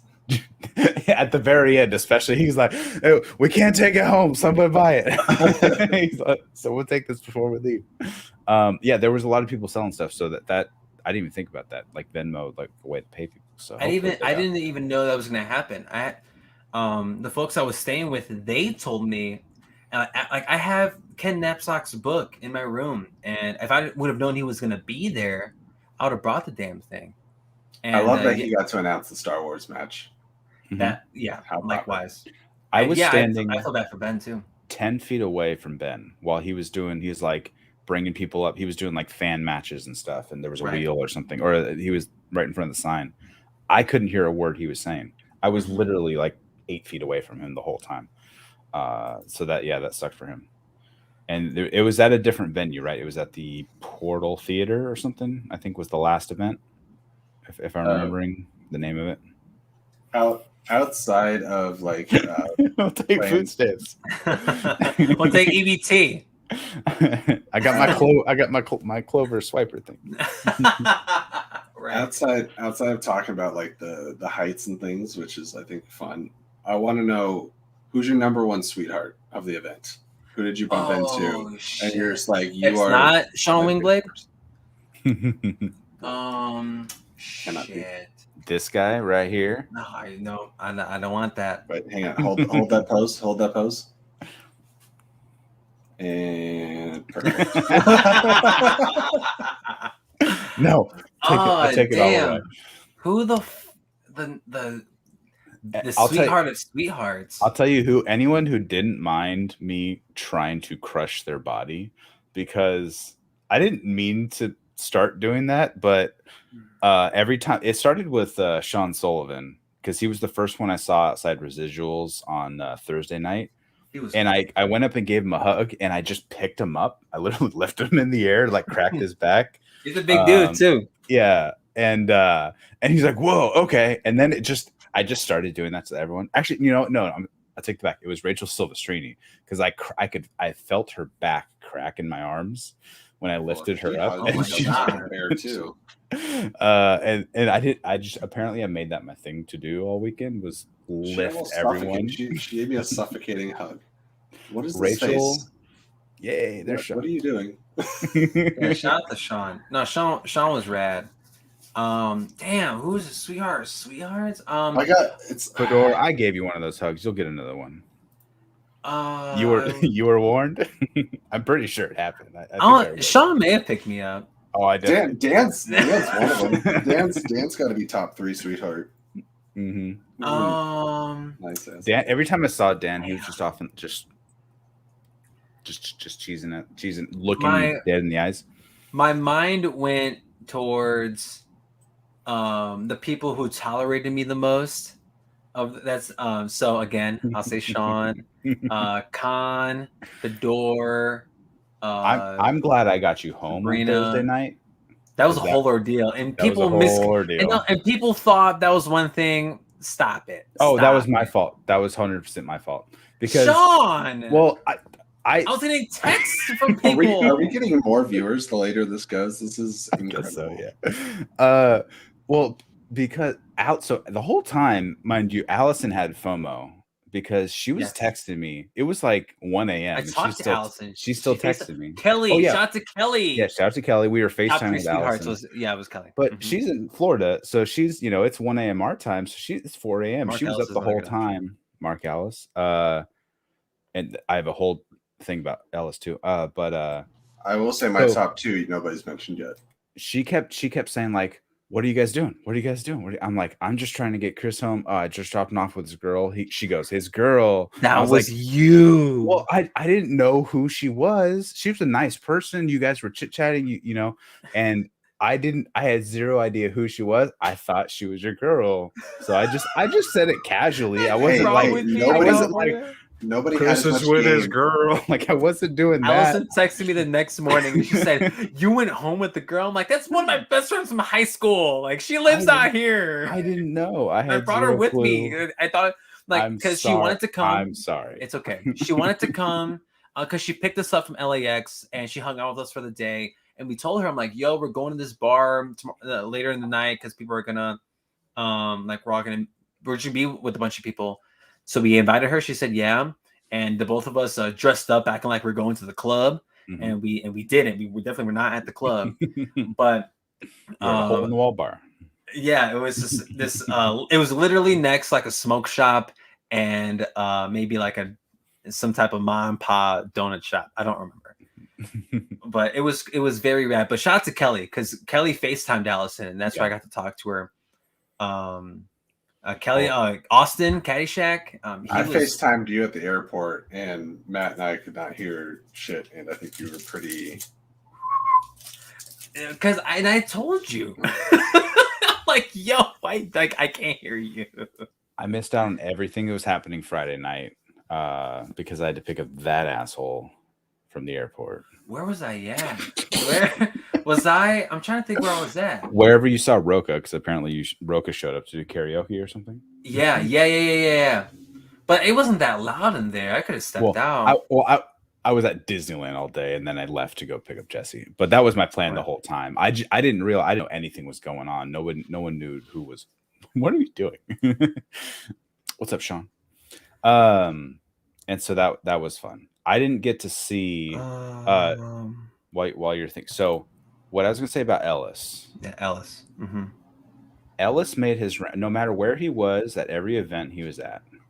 He's every bit the fantastic human being you think he'd be. Yeah. And every time he talked to a new person, he looked you dead in the eyes and he asked you, "How are you doing?" And he meant every word and he listened, and you were literally his whole world.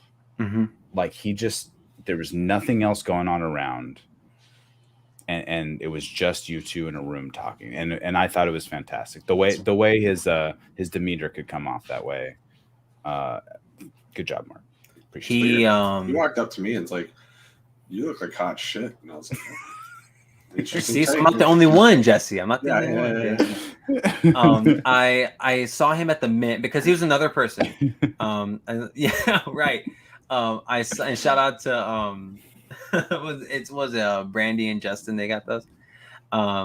But shout out to Mark Ellis for real, because he was another guy that I kept evading over the course of the weekend. Cause I was like, and I'd met him before. I met him in Chicago, the Star Wars live event weekend a couple years ago, And I saw him at the Mint. I'm like, I gotta say something. Like, I just gotta. Mhm. And I walked up to him, or he actually was right next to me. I'm like, hey, like, my name's Chris. I know, like, we met a long time ago at the Chicago event. I was at your taping of your comedy show or your stand-up special. Just, like, thanks, man. Like, because like you're a big reason why we're here. And he was exactly what you just said, Sean. He's like, what's your name again? I'm like, Chris. He's like, I'm never gonna forget that. And I'm like, oh my God, like, you did not have to say that. You probably don't mean it, but the fact that you said it made my heart grow 10 sizes that day. I was so appreciative of Mark, because I know, like, Christian, I don't think Christian's too keen on doing stuff like that. So Mark's, like, just seeing him everywhere, and I know he popped up at Residuals for a second, like a literal second. Yeah, I missed him there. I didn't even know he was in the building. Shug pointed them out to me. He was like, yo, Mark Ellis is here. And I'm like, and then the second I got done with that last gasp, he walked out the door. But speaking of Residuals, another sweetheart, Adam Collins. Mm-hmm. He talk about folks that what happened? This guy. Oh, he is the kindest fucking person. And the fact that he's on corruption, I think, is one of the greatest jokes in the Schmoedown. Weird thing to say about another man, but, like, in the best way, he gives the most gentle hugs. Like, he's like, hey, what's up, buddy? And he, like, hugged me. I was just like, so hey, he's not me or Adam. Sean. No, me trying to crush your skull. Well, it's like there's comforting things in both, right? Like, sometimes you get a big bear hug. You're like, oh, this is nice. But he just gave me, like, this most, like, genuine hug. And I was like, I feel safe. When I saw him, when I first noticed him at Residuals on Thursday, I was across the bar from him, and it was very loud. There was a lot of people in there, and I wanted to make sure Adam heard me. So from across the bar, I was right next to Shug, and apparently the person I went home with that night, Leah. Thanks, Sean. The girl Leah? Yeah, shout out to Leah. But from across the bar, I said, I'm like, Adam motherfucking Collins. and I pointed across the bar. I said it multiple times. And this is at the time there's only one bartender. And he looked at me and he had the biggest smile on his face. Because he's like, that motherfucker. Like, right back at me. And he made sure to come around the bar to maneuver his way through the war zone that was one end of the bar to another. A coyote hug, right, Jeremy? Gentle coyote hug. And he came and said hi to Suge and I. And he didn't have to do that. And Marisol did the same thing. Shout out to Marisol. Oh, you never have to give hugs to Suge. But yeah, Ellis may be the most famous person. Give Ellis his 5 minutes. But Adam was very kind, and he was. I saw him a couple times over the course of that weekend, and he was very sweet every time I saw him. Him and Marisol. Marisol, very humble. Yes, person. Absolutely. What happens when a coyote and a jackal hug? They just melt in each other's arms. Apparently, yeah. We just saw it. Pull the picture up again. Yeah. Let me see it. I want to see it again. Are you talking about this just pure joy? Pure bliss. Where is it? Let me see it. Adam didn't remember that we had met before. He was still nice about it, but he didn't. It was that residual. He goes, "Oh, hey, nice to meet you." I'm like, "We've talked." But it was nice. It was nice to meet you. Spoilers. But Marisol I hadn't won. met yet, and spoilers. Marisol won. Marisol I hadn't met yet, and she was fantastic. She was so happy, but I could tell like there was a lot going on, and I'm sure there was so much on her mind. Like I gotta slay some shit in a few days. Marisol is somebody I really wanted to get pictures with because she is one of my favorite people, and we've gotten to know each other a bit. But she was having heightened emotions every time I was near her, whether it was like a little bit of anxiety or relief, or like she was just always in a high place of emotion. I was like, not the time, but hi. And like I think she was crying for a good deal after her victory. Like I saw her in the hallway, and you know everyone's congratulating her and stuff, and it was. I bet it was overwhelming, dude. Like it was that whole moment. Like okay. Can I just tell you, I sobbed when everyone started chanting, "You deserve this" at the end of the match. Like, big boy cry. It was not, dude. The entire event, like, to talk about the actual movie trivia for a second. The entire event, that may be one of my favorite Schmoedown things ever, solely because of like. Wait, like, are we getting to the event now? No. Let's get to the matches. If we are, then one last thing. Shout out. Shout out to Brandy Parker. Yes. Always shout out to Brandy Parker. I need to shout her out because I met her One Thursday time she's evening. not in the chat. I know. I met her on Thursday and didn't remember. So when I saw her on Friday or Saturday, she was so sweet about me not remembering meeting her that Thursday. So from that point forward, every time I saw her, we introduced ourselves to each other, and it was so sweet. Actually, yeah, Brandy Parker is my sweetest person of the weekend. It became a thing. And let's jump back to Wonder Woman for a second, who slayed. That's a great photo. Yes, oh my God. Joey, every time we talk about say that, someone, Joey's over here just sending me photos like, I got one. Let's go. Joey, you slayed it, dude. Joey, you brought the heat, man. Some nice ass pictures. I like those. Those That are sort really of nice. looked real good on stage. Mm-hmm.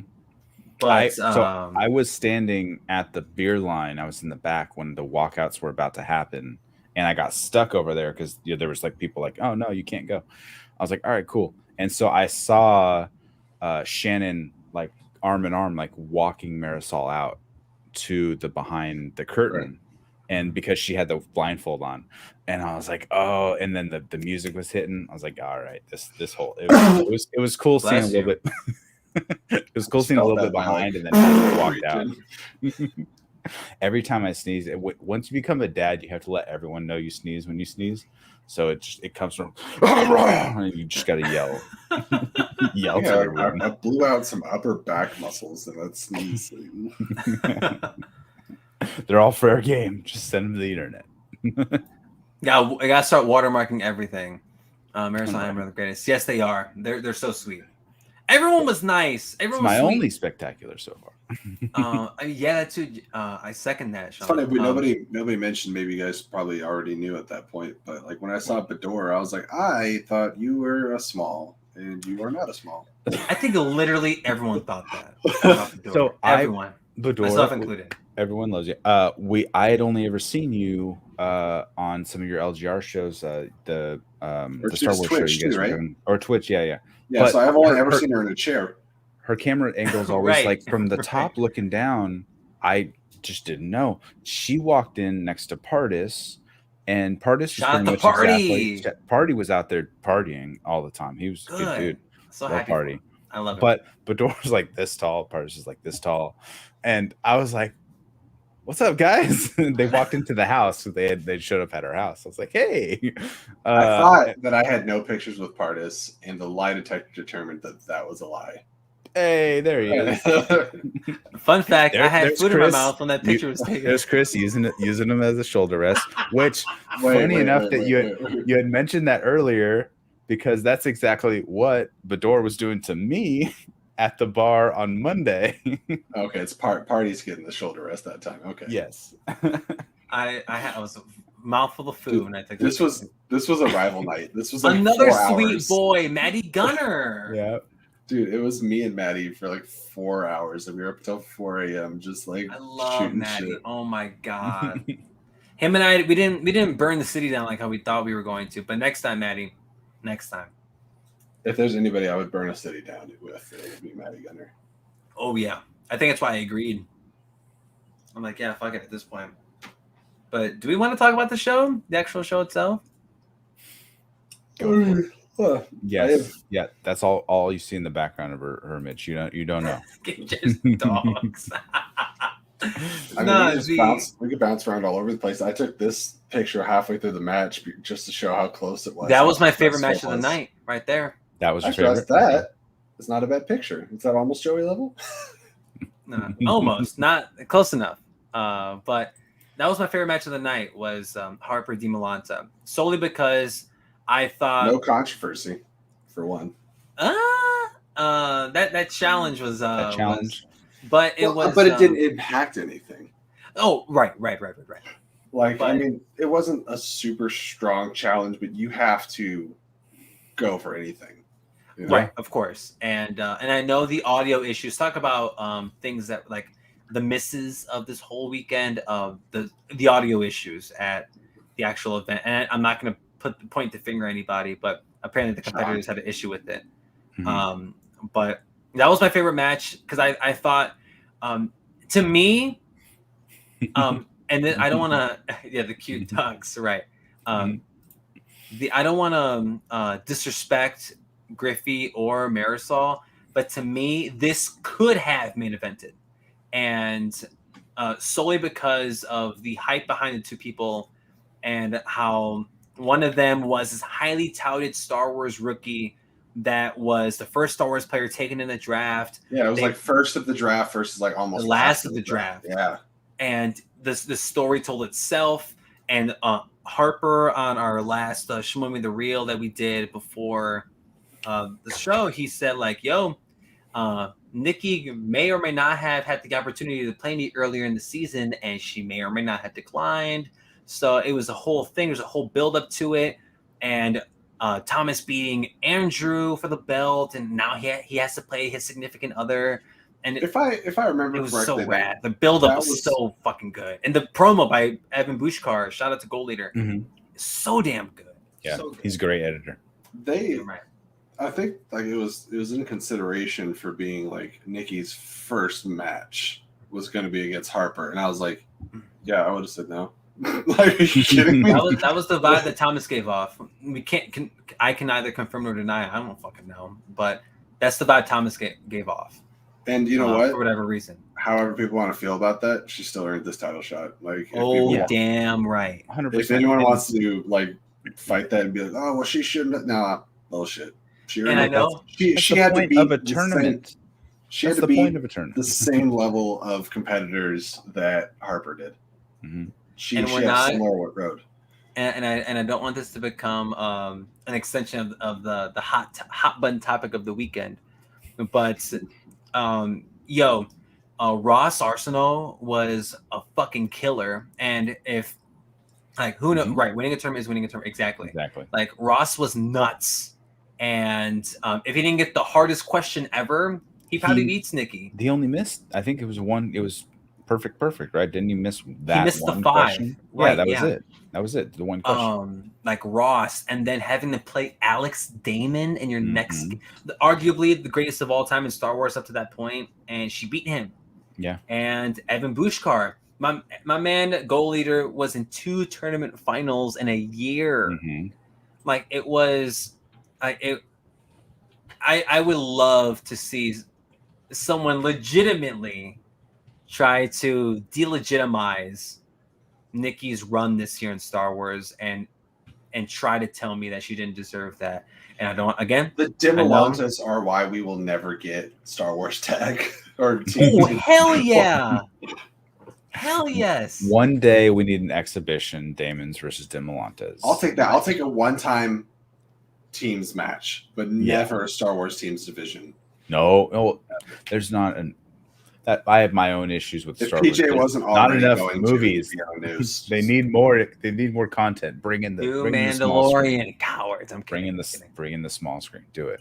FCL does it, so I think it's a matter of time, baby. If you want to break up IG more, also, if you're saying that we can have like 4 years of IG can do teams, totally. Yes. Well, I was going to say, but if you're going to have like 4 years of a division that's about like 10 to 12 movies, depending on the time period, I really don't see why there can't be a Marvel division.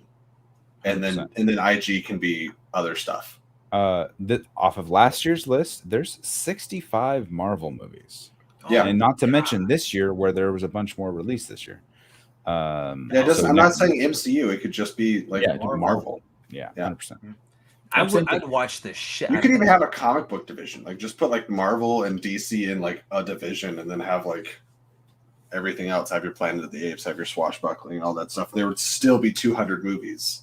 Yeah, especially with all the additions. I mean, y'all know better than me in regards to always know better than Chris. Yes, I can confirm that.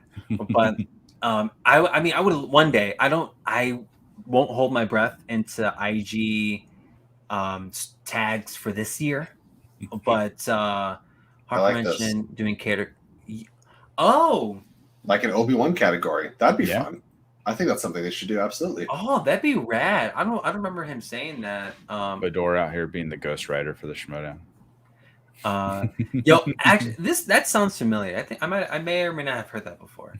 But yo, holy shit, the Ghost Rider, the Schmoedown. Before we jump off Speaking that of match Marvel. too, I loved what Thomas Harper did because he had no proper chance to show off his character work. Not everyone can do it on screen, on a Zoom call, etc. And his first opportunity in person, he came out and just killed the game with his whole get up, the entire thing about pledging allegiance to the Den, which is fantastic. Going heel on the crowd who were chanting for Demi and you know, cheering against this whole thing, and then at the end, you know, when they just decided to disembody the entire Den, so now it's just Saul, Harper, and Kate, and they're gonna, you know, create a whole new whatever next year. I loved every moment of it, and that's why. And there's a whole argument about, you know, Star Wars Play of the Year and Rookie of the Year and this and that. Thomas, you work and work and work, and you peak at the right time. And the last match of the year is the time to peak, and you win the title, and you blow it away with character, and that's why Thomas is Rookie of the Year and Star Wars Play of the Year. In my opinion, you can have your own argument. I don't care. When he first walked through that curtain and he had the whole get up on, I'm like, oh my god! And he talked about it on our show this past Friday about I how have to critique the tape though, the actual Schmoedown tape, because Kate was blocking him. who was shooting that must have thought Kate was Thomas. I swear. Yeah, like, Kate's the competitor. Look at all this presence. I was like, I guess you literally can't see the guy in camo behind her. You don't see him until he walks up on stage, and I haven't watched the event back yet, so I haven't seen the walk. I watched the entrances. I wanted to see the entrances, and I just keep watching Smets walking out over and over and crying. That's the only thing I've seen. Thomas was I posted a photo of Thomas Harper on my Twitter that I creepily and drunkenly took. And I sent it to someone. I don't know who got it, but I sent it to someone on Snapchat. And what I remember was that he was watching his match back at the Denny's. Oh, okay. And because that's when I realized, because he said out loud, like, yo, like, Kate is my entrance. I'm like, excuse me? And I didn't watch it back until I think that Monday. And I'm like, yo, what the hell? Like, and that was a huge misstep from the camera side of things. But once he popped up on stage, yes, Snapchat is a thing, and yes, I still get shit for using it. But when he popped up on stage, it was a great reveal for the folks watching at home. And Thomas pops up on stage and his whole get up. It's a great visual. It's an incredible visual. Which it's a blessing and a curse, you know. The fact that they waited so long. Jesse, this is a horrible pun. I see what I knew. I figured. I knew what he meant. Speaking of puns, Elena Jordan, we met her this weekend. She was fantastic. Elena. That was another person. I'm like, do I go up to her? I love her. I didn't get to say my top. Well, I guess my top two like sweethearts were already taken. Bador took Mark Riley, and Mark took Adam Collins. But like, we were leaving the beer garden. It was the first time I saw Mark Riley at the event, but I didn't get to say anything to him. And so I was about to head out the door, and I was like, I don't want to say nothing to Mark Riley. And I was like, hey, been following and watching like everything you do for a long time. Big fan. And what did I ask? I don't remember what I said to him, but somehow we started talking. We started talking about Dune. Oh, I remember what it was. I said we started talking about The Big Thing with Christian Harloff. And I was like, have you been on that yet? I can't remember. And he said, yeah, I did the Dune review. Hi, Goosey. Hi, Goose. And I was like, oh, yeah. What did you think? What did you think of Dune again? And he's like, it was fucking amazing. And I was like, oh, Mark, we need to talk. So I started asking about movies and stuff. And I asked him about Eternals, Chris. And he said Eternals is a fucking beautiful movie that he loved to death. I was like, Mark Riley is good people. And then I sat by him and talked with him for a good bit. I can't have an opinion, there. Jesse. No. You like my TikTok though, right? That was funny. Yeah. At Barney's that was later. Funny. Even though I liked and unliked? Are you talking about TikTok? Did you really? Petty bitch. It was a great. The idea came to me like at 4:00 in the morning. I'm like, I'm doing it right now. and like and it was great. Eternals is a great movie. At Barney's, Mark and The his movie was lovely alright. lady Julie had walked by, and he started. He goes, Coy was standing there. I think you were talking to Coy, or we were kind of like talking to him about it, and he goes, Coy, talk to me Hawkeye right now. And I was like, I'll join this conversation. And I just turned and just jumped in their Spider-Man Hawkeye amalgamation, whatever conversation. We were all just like converged over this little tiny table. Yep, and I was like, yeah, let me hop in here. Let me share my opinions. And then Coy just went off and started like Coy does. And I was like, yes, I'm just learning. Just teach me, tell me everything. See, this is the point where I would think I would include my Hawkeye opinion, but I don't want to further piss off Jesse any more than I have in regards to Eternals. I don't hate Hawkeye. The show. No, listen, I feel much less. I'll give you a heads up. I feel much less strongly about Hawkeye. I really enjoy it, but I'm not going to fight over it. Okay. Anyway, I also really enjoy Chris is joining us for our Hawkeye review. Yeah, I mean, I'll do it. Yeah. Speaking of, if you guys didn't already see, we got Winston Marshall in our last episode, and that was a lot of fun. Winston's birthday. Yes, it was the day before his birthday, right after he got done doing a blurred stream where he was taking shots. Him and Jay were taking shots, and so that was a fun pre-show, and then it calmed down a little bit, but it was a good time.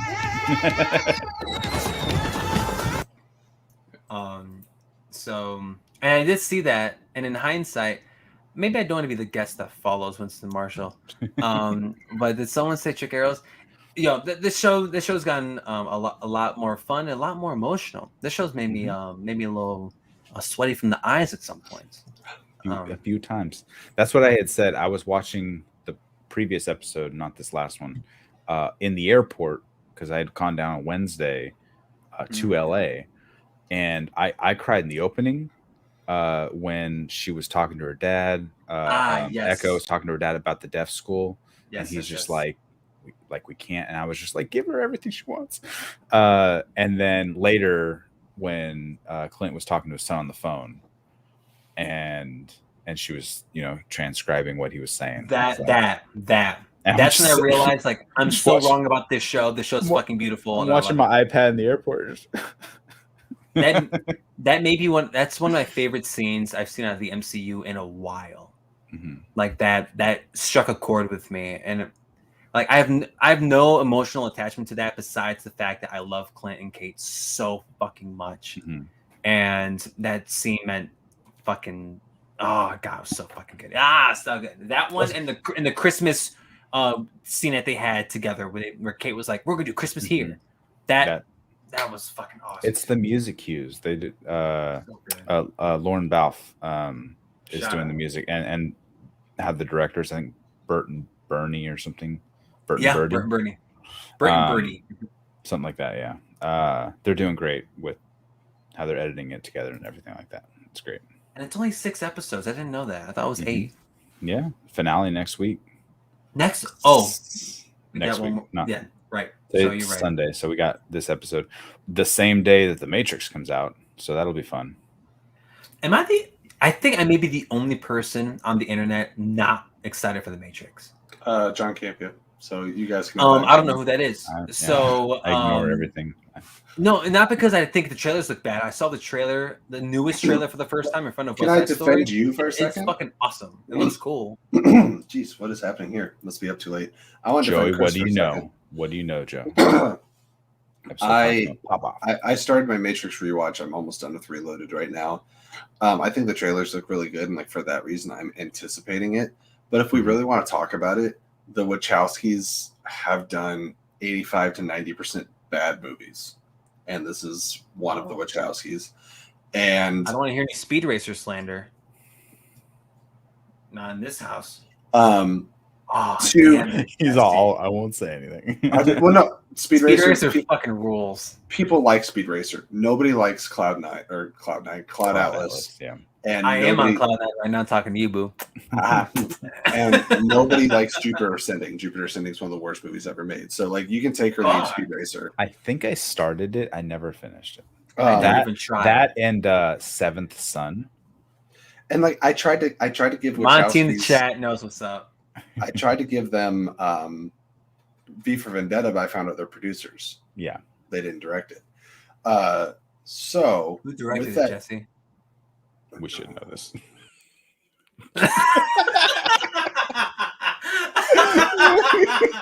I legitimately don't know who directed V for Vendetta. Like I was asking a question. Sean, who directed V for Vendetta? I should know this. I have studied this before. I've written this down, actually. I don't know. Off the top of my head. I can't remember. Oh no, my internet went out. Click. It was wow, the fucking director doesn't pop up on. Oh, it's James McTeague. Yep. Of Yep, course. exactly. That's what I just texted you privately. That's how you do it. What I was saying, I have no idea what I was saying. What was I saying? The Wachowskis, talking shit about the 80% bad Wachowskis. movies. Yeah. So, and also Reloaded is. I used to kind of defend it, but I'm rewatching it. I was like, this movie has severe pacing issues. It's all over the place. I don't think it's like awful. I think Revolutions is awful. Reloaded's just not very good. And the first Matrix is pretty great.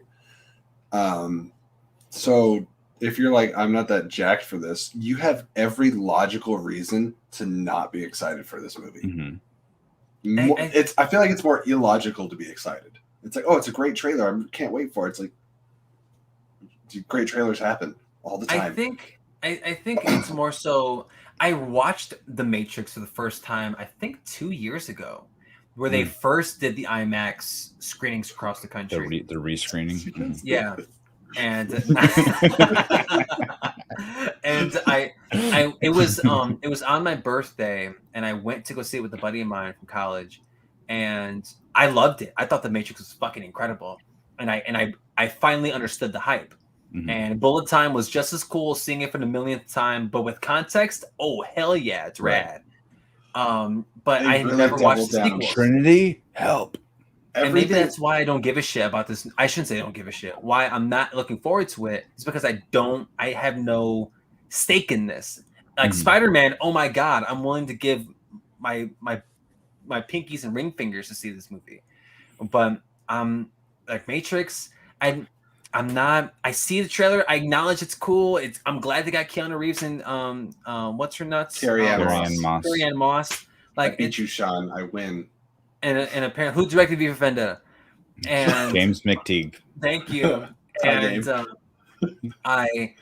and apparently, like some characters are coming back that I'm not going to say for the sake of spoilers because I don't know. I don't want to give a shit. But yeah, I just don't feel anything. I'm in group chats that are like, oh my god, Matrix. I'm curious if you saw the latest trailer where he walks through the thing and you see Lawrence Fishburne's Morpheus up on the screen, and then you see Yahya Abdul-Mateen sitting in a chair. I'm like, they're going to be going super meta, and they're going to be using like his past recorded experiences and shit. I love the line of dialogue in the crazy. last trailer. He says like something about nothing calms anxiety like a dose of nostalgia or something like that. I was like, how on the nose?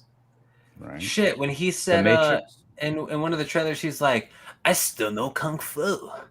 What's up, Alison Salamoni? I was talking to Alison Salamoni. No, I shit you not, 5 hours ago, and I'm still awake, and she just woke up. I was like, hop on in. She's like, I gotta hit the gym in the morning. I was like, whatever. Alison gotta go build more muscle than I do. And my entire body just in her left bicep. I do have to make an announcement. So I think, I should probably have told Sean before this, but I'm having a schedule shift change, sort of, where I'm going to Monday through Fridays. So Speakeasy needs to still happen, but it might need an adjustment. All right. So we got one more. That doesn't start until January. Okay. So we'll figure that out. This won't be the last Sunday Speakeasy. But maybe that'll be even better for viewership. Although I don't know, because it seems like our viewership keeps going up the later we go. So we're starting to get people on the other end of the world waking up. Yeah, I didn't know this was Watt Real Entertainment. We're having a production meeting right here. On the show. That's a Watt staple. I was watching Sean's you guys. less likely to put me on blast. Well, I was watching you guys. I was playing poker the other night while you guys were doing your show. And I was like, oh, this is fun. You're like, yeah, production meeting. Let's talk about that. Because that's what we always do. Like, God bless Wow. Allison Salamoni, who is officially joining Spin from the Real tomorrow, or technically today. And See, you're lucky you got her first because we also adopted her into the Flick and Reel channel. Have you guys? I've been flicking real adjacent this entire time. She's our producer / marketing expert. Her I heard legal I heard. contract because I think that I'm working on typing mine up right now. Yeah, and before you brought her into your Schmoedown show, we were actually going to start our own Schmoedown show, and she was going to be the lead. But Shut up. Guess we can't do that anymore. I mean. Actually, no, I don't think we can start a new Schmoedown after show as two Schmoedown adjacent competitors. No, Sean, you're Schmoedown by like yeah, I would consider you Schmoedown, so I would immediately consider you Schmoedown Media. But I had never heard that word being thrown around before this weekend and hanging out with everyone who does shows. And how bitter we are. Yes. But what's it call it? What I'm shitty about, speaking of Flick and Reel and invites and shows, excuse me, Allison? Excuse me? I don't want to say what I wanted to say on screen, Allison. Don't make me do it. But I haven't been on Flick and Reel in a minute. I was in Oklahoma last time I was on Flick and Reel, and that was 4 months ago. What are you doing right now? Ow. I mean, that's a good point. But like this was group invite. I was on Shark Jumpers last. Shut up. That's not true. Yes, I was. Were you on any of the Loki reviews? Because we've done Loki reviews more recently than Shark Jumpers, I'm pretty sure. Shut up. No. Yeah. What is if time? any I know I was the Loki. I was on the Loki finale show. I know that. Because we haven't done Shark Jumpers for a hot minute. But Loki was a long time ago, wasn't it? I shouldn't say a long time ago. But Loki was a minute ago. What is time? Because Loki was after Falcon and Winter Soldier, and you were on that too. Because you did our Falcon and Winter Soldier and Snyder Cut video. Did I do the Snyder Cut? I know I did Falcon and Winter Soldier because of obvious reasons. But I'm wondering because you yourself are a superhero. No, because I'm black. But the Snyder Cut, it was all one video. Remember, it went way longer than we wanted it to. Oh yeah, that's what you do when you invite me somewhere. Like you already know.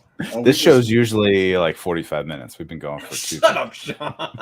As soon as Chris hopped on, it went off the rails. We've been keeping going. That's why Jesse was like, "Oh fuck, here we go." Oh, I do want to shout out Jake Yacovetta. Talk about sweethearts. Yes.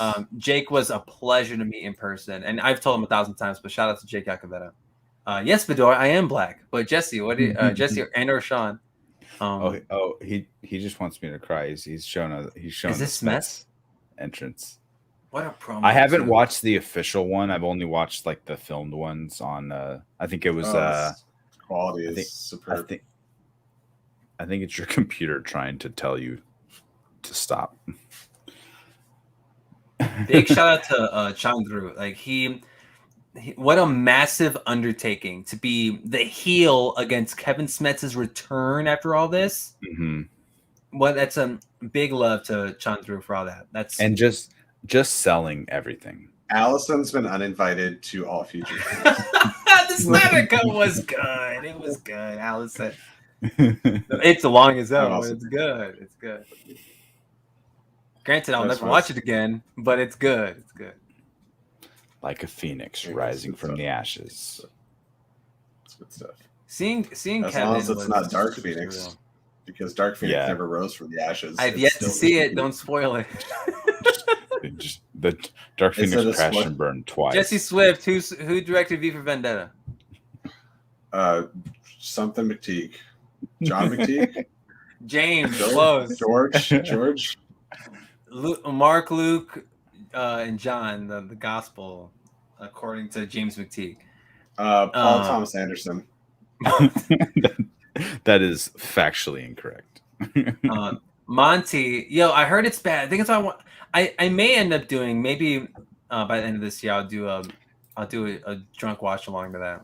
By drunk, I mean I'll just get continually trashed as we go. This whole time, Joey's over here just DMing me like fire pictures. Let me see him, baby. We can talk. Oh my god! Talk about the IG match now. Wow. I wanted Parker to win. No offense, KO, if you're watching this for some reason. My matches were 50-50 pretty much. You're what? As far as what I wanted and what I got. It's pretty 50-50. You mean like who you wanted to win? Yeah. Okay. What about who you thought was going to win? Or did they all line up? Well, with most of these matches, and sorry, with the exception of maybe Roka Merle, with most of them, it could have been anybody. I think Shazam was the favorable pick and my pick. Speaking of this one, showing emotion on stage. That Roka like a man was great. It was fucking great. I teared up. So did I. All the stuff with Roka Dan as being, they were brothers. Now they're torn apart. Like all that stuff. Just watching basically the history of the Schmoedown in front of us in that promo, which it all got to me. Again, shout out to Gold Leader. Mm-hmm. And Adam Witt as well. And Adam Witt. Adam's done most of the FCL stuff, so I know they were working in tandem.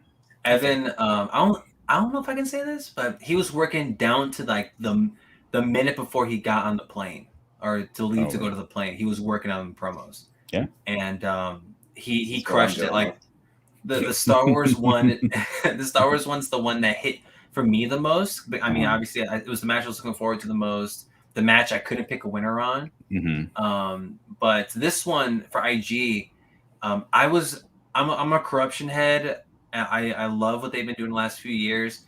And Mike, to me, is Inner Geekdom GOAT. And if it didn't get solidified the last time when he played Amaru, this solidified it. You said Inner Geekdom GOAT?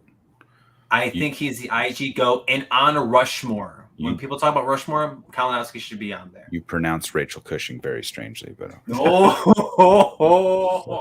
and I got a chance to tell her that at the bar too, which I love. I love getting to chat with her. Sean, 3 defenses. Rachel is my overall goal. Well, let's just Mara. If they would give Mara more than 2 matches.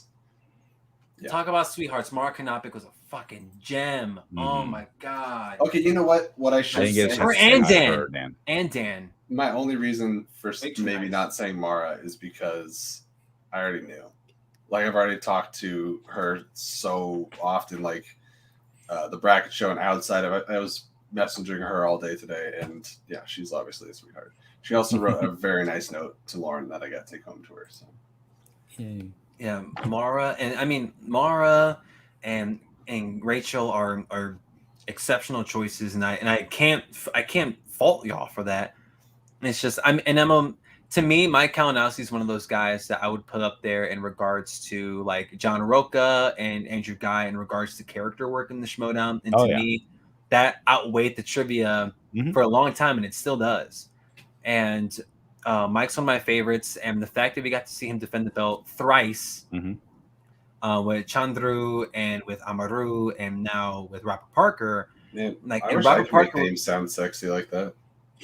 I asked Chandru how to pronounce his name, how it was meant to be pronounced when I saw him on Friday. Because everyone's like Chandru, Chandru. And I'm like, how do you want it? I've heard Chandru too, kind of with a U emphasis right. I'm like, as well. I'm like, I heard it pronounced as the worst. But Chandru, I love that guy. He was very sweet, and there's video of us dancing and singing together. There's many videos of Chandru dancing, and I was telling everyone that's another sweetheart. Like, everyone's a sweetheart. I love everybody. Everyone's like, Amber, what happened? How'd you break your ankle? What happened? I was like, she challenged Chandru to the fucking dance off. Do you see what he did to her? Don't do it. Yeah. Jeremy Miller, I couldn't agree more. Mike number 2 on Mount Rushmore. Number 2. Okay. Like after Dan. No, Dan out for obvious reasons. I think we now have each division has a member on Rushmore. IG should be on Rushmore, or like Mike kind of should be on the Rushmore as the best IG competitor. I think Damon still gets to hang up there as the #1 Star Wars of For like now. For now. Yeah. Obviously, Rushmore So, adjusts. I feel like people don't understand Rushmore is a mountain, and they carved 4 faces into the mountain. They don't change it that often. it's reserved for like the founders. Just because we had another cool person come along doesn't mean they go etch out a new face on the mountain. I think when you're talking about, I've been an MMA fan for a long time, so they talk about goats. You know, right? A lot of people consider like Anderson Silva to be a goat, John Jones to be a goat, Fedor Emelianenko to be a goat. Then there's also the pound for pound best now fighters, like now in this, and that is, I just think the verbiage needs to change when people are always like Rushmore. It's like, no, you can only have like there's X amount. Now that doesn't mean it's 4. It could be 5, 6. It could be 10. Like. Whatever. I think Christian and Mark deserve a spot on Rushmore as far as I'm concerned. Like all of the originals, you know what I mean? Just because they started the game. Roca. Yeah, exactly. And then there's this breaking news that me and Chris Anthony Lopez are on the Flick and Reel Rushmore, and currently it's just our 2 faces. There's room for more, but we have no. If there's a Flick and Reel Rushmore, it's Swift, Fox, Wingblade, those are the 2, and Goose. If there's a Rushmore, that's the 4. He said, "Yeah." Goose said, Lauren, I don't know if Goose would be cool with Lauren taking the spot. And Chandru eats it up, and that's what's good about him. He's great. Chandru is a very good sport in regards to that. He's but you got everything that because people took the hatred of the character way too far. The whole photo incident that happened earlier this year. I was about to bring that up because when that all happened, I've never hopped into someone's DMs before, but I did. I pulled up Chandru, I DM'd him, and I said, "I fucking love everything you're doing. Keep it up, bro." And he just said, "Thanks." That's all he said. We didn't have a conversation about it, but I was like, I feel the need because he was getting so much hate, and we could see what's going on, you know. But it was going too far, and I was like, just keep it up, man. Just keep up the character. It's all for show. Hopefully, unless there was other shit going on behind the scenes, which I am very much not. Yeah, I don't know. Not I'm stupid. I'm not in the know on anything. Not at all. I didn't know. I got in on some background Schmoedown spice being in that back room for the better half of the show. Yeah, Jay Swizzle knows what's up, so you got to ask him. He goes, I don't know. No, I won't say. Sean don't know shit. I don't know nothing. Say that. Sean and I were on the Rushmore of not knowing anything. The match was hot. We were sitting down low, and with the regular people watching the match. Those chairs. By the way, I was like, these chairs are not going to hold me. I'm going to go. I found a couch off to the side, and I was chilling over there. Yeah, and I missed you, Sean. I sat with Sean for approximately 20 minutes. I got up of the 5-hour show. I feel like fucking Dr. Evil right now. Yes, Jeremy. He surpassed Guy. I'm assuming. Oh, we're talking about Chandru. Oh, yes, because Chandru he gets like legitimate heat. Mm-hmm. People know Guy's putting on a character, or at least for a long time, people did. Most people know Chandru. People legitimately do not like him, and like for us, like pro wrestling fans or folks that just like understand that the Schmoedown, like behind the scenes stuff, or that the vignettes are scripted or whatever. Like we may understand that, but some folks may not, and they don't like his antics. They're not a fan of, or when folks talk shit about him, their favorites like Cushing or Kanopik or Kalinowski, they talk shit about him. Yeah, and whether it's a shoot or it's a work or sees. So when a lot of people talk shit about him, they think it's legit, you know. They buy that, and it's Chandru. I think maybe the best heel that just draws natural heat that the Schmoedown's ever seen, and he doesn't get the credit that he deserves. But Guy's right. When he beat Dan, that's an all timer. That's on Rushmore moments when Guy beat Dan. Because talk about natural heat, folks hated the fact that Andrew beat Dan, and it was fair. And the way he rubbed it in And so that's going to be on the new digital Rushmore, where it's not a mountain, but it's an iPad that just plays clips and GIFs over and over again. Like when folks that's followed Dan for the rest of his career. That followed Andrew for the rest of his career. That was a career defining match for both guys. And like when Andrew jumped on like the set, he's like, fuck you guys, yeah. Like that's the Schmoedown that I miss and I cannot wait to get back to, because apparently minus the birds, we're getting back to stuff like that. And that's gonna be very interesting to watch. I can't wait for the flipping real civil war inevitably between Wingblade and Swift. I can't wait. We've talked about it, but what would happen if we had to play each other? It's inevitable. Sean's gonna get the call up. He's gonna get the call from Christian. And your first match is Jesse. Refuse, and then Jesse's gonna talk shit on an after show, call me out for refusing a match. Jesse, the second spin for the reel, like we're gonna start our show season 9, and you'd be like, I'm calling out Sean Wingblade. And that's what Christian, who? My ass. Nuh-uh. Sean, don't underestimate your star power, man. Especially with that kick-ass gonna name. be like, King Khan's not a real player. Right. And he competed at his fucking WrestleMania. Yeah, and then he's at WrestleMania later that year. Yeah, like let's pump the brakes. Especially with a name like Wingblade. Christian's gonna be like, who the fuck's that guy? I want him. And make him play Jesse. I've never had a conversation with the man, but I'm happy to. Call me Christian. Let's go. Let's talk. I'm gonna start campaigning for him. Speaking of season 9, I gotta take a mulligan. I'll be right back. Oh, okay. Bye, Jesse. Take this man off screen. But damn. Hello, Jesse. What other matches? We only talked about 2, right? Oh, the IG match went to sudden death, which was it was very rad to see in person too. It was rad to see in person. I couldn't hear Mike's answer to the Jurassic Park quote. I wasn't sure. I guessed Fallen Kingdom. Good guess. But I wasn't just because of the context of it. Plus, I didn't have the light on me. I watched the movies relatively recently, and I was like, that sounds like all right. That's something like Bryce Dallas Howard would say, and they're or it's the doctor girl played by Danielle Pineda. And I was just like trying to put it together, and I think he used a repeat, so it gave me a little more time. But it's basically a pick 'em. I can't remember what Parker's his 5-pointer was, but it was hard. Oh man, I haven't watched back the match, so I'm only going off of what I saw live. But I remember it was a tough one. I remember Mike's because I was also on the Jurassic Park 3 boat.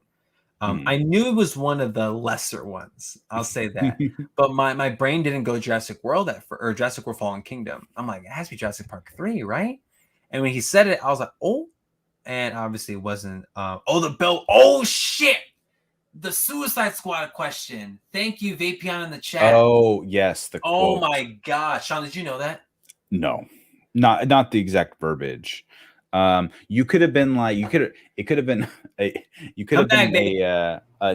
different.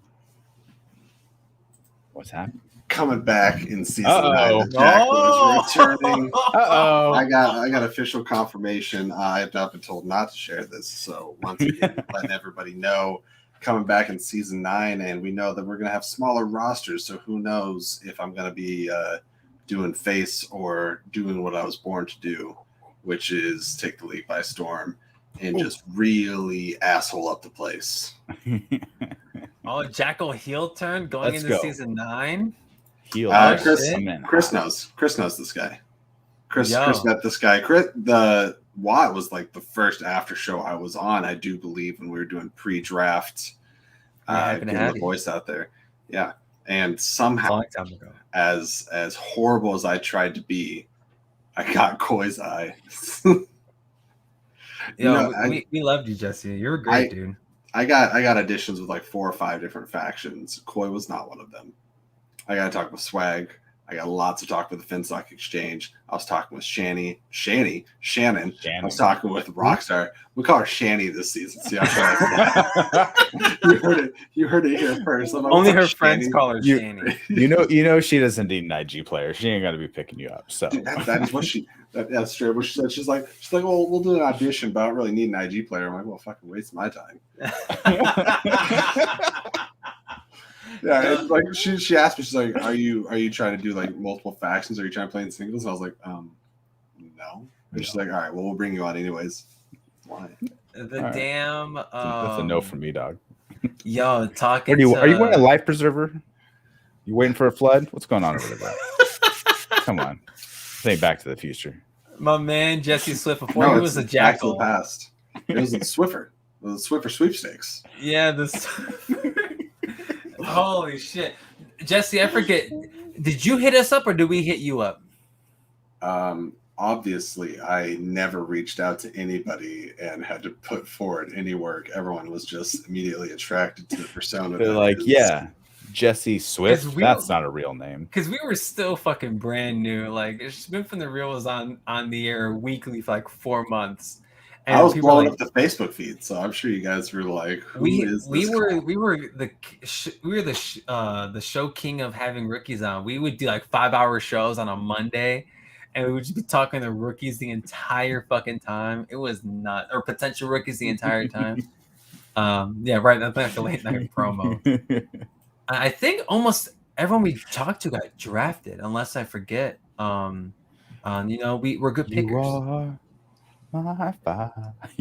Join your boy. Let's go, Monty. Get him, Monty. Fucking get him.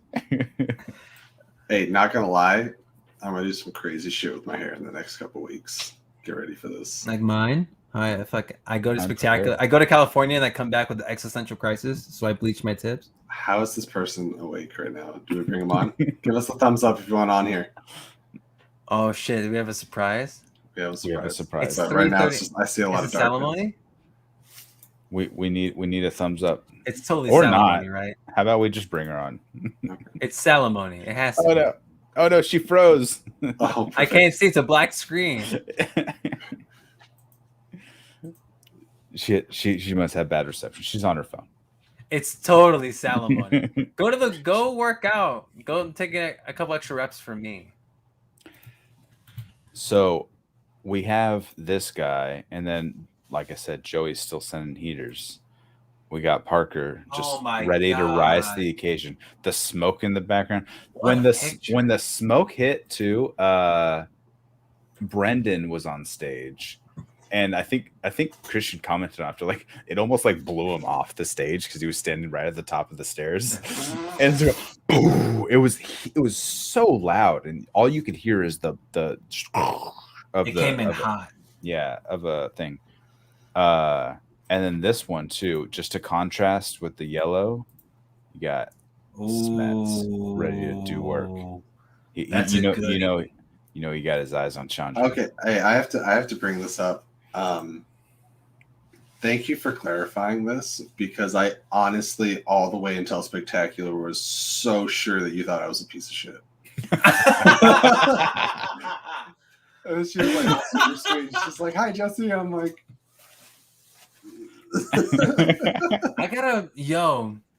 we should watch Jesse's interview with Spin for the Real right now. Hang on, I'm actually pulling up already. I'm working. Joey knows that smoke was crazy. I'm like, yeah, dude, the smoke was fucking nuts. Can you just promise not to copyright this and get our video pulled down? No promises. The algorithm does what the algorithm wants to do. So Jesse asked me, he goes, "Hey, did you see my original audition video?" And I was like, "No, I didn't watch any rookie audition videos. Why would I give a shit about any rookies?" But that was before the draft happened, and then on the night, a bunch of rookies got drafted. I tweeted at like more than 50%, like a bunch of people. Jesse was one of them, and he was literally the only one. Maybe like one other person was nice enough to like reply back, go, "Hey man, thanks." Like, and I just said, hey, congrats for making it to Schmoedown. Like, Jesse's a boom, that sweetheart. was it. And Jesse, and then later on, he did a match on his channel, and I was like, yeah, sign me up. I want to do a match thing. And that just the one that was started. never followed up from. Yeah, I'm the champion of That's the true. Flick and The Reel undefeated. trivia. Undefeated, undisputed. You can't take this away from me. And then, you know, it started just this uphill battle. Who's the director? Who directed V for Vendetta? James Newton Howard. Bryce Dallas Howard. Josh McTeague. James McTeague, damn it. God damn it, Swift. This is called retention. We're studying. We got this. No, you were telling. Did you were find the telling interview? Jesse about it. This is Jackal. Yeah, I'm. Oh, this is the Jackal. I'm sorry. I was explaining about my friendship with Jesse. Ironically, the thing we have in common is neither of us know shit. I don't even remember. Oh my god, I'm kind of scared to look back at Spin for the Real from January. Like Just- that. Let's get this proper. Oops. Are you finding it? Yeah. What's happening right now? There we go. Oh hell! All right, everybody in the chat. We got 4-hour show. God damn it, Spin for the Real. Oh yeah. We're about to go the same distance on this. Oh, I'm gonna like this right now. I haven't liked it yet. Asshole. It's playing. Still it. got more of this. We're not done. We're not done. Still got a few Oh my categories to talk about God. before we get to those Not done categories. yet.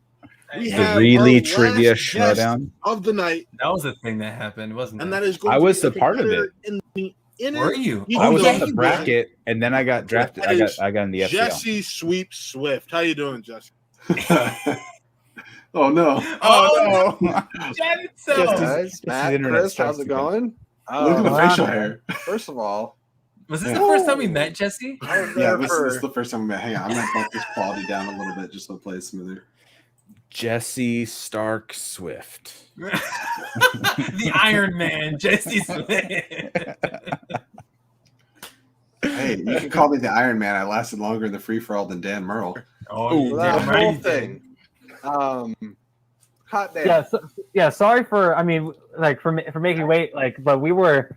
He was educating us on Star Wars, and Matt's out here. Who His did helmet's you on Following the up show. Thomas And Harper. he was like, Oh, Oh, Thomas did you really? Harper? You're gonna ask Chris. Well, after I watching mean, what has that guy You good, done? bro? Because I think I felt I saw your spirit leave your body about like Dude. different times in the It last was- hour.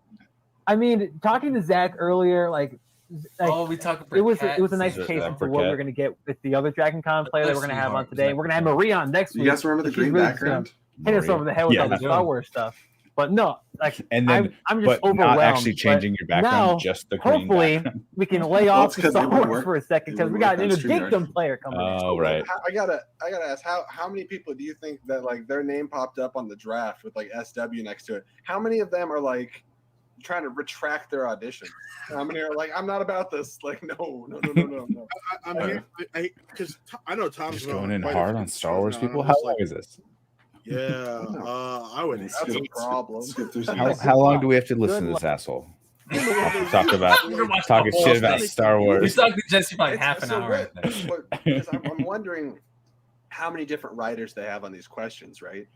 Because I'm wondering. It's up to you. So, Geek specific categories leading into those too. I think So I it's a met similar stuff, the but not IG writer. crazy. I don't know how many people are on PJ's team. I've never really asked him directly. I obviously Abby, PJ, but I think there's like 2 or 3 other people. I think I met the IG guy. Obviously PLD's been working, and PLD is his own FCL team. But I've always been curious. That shit is so funny.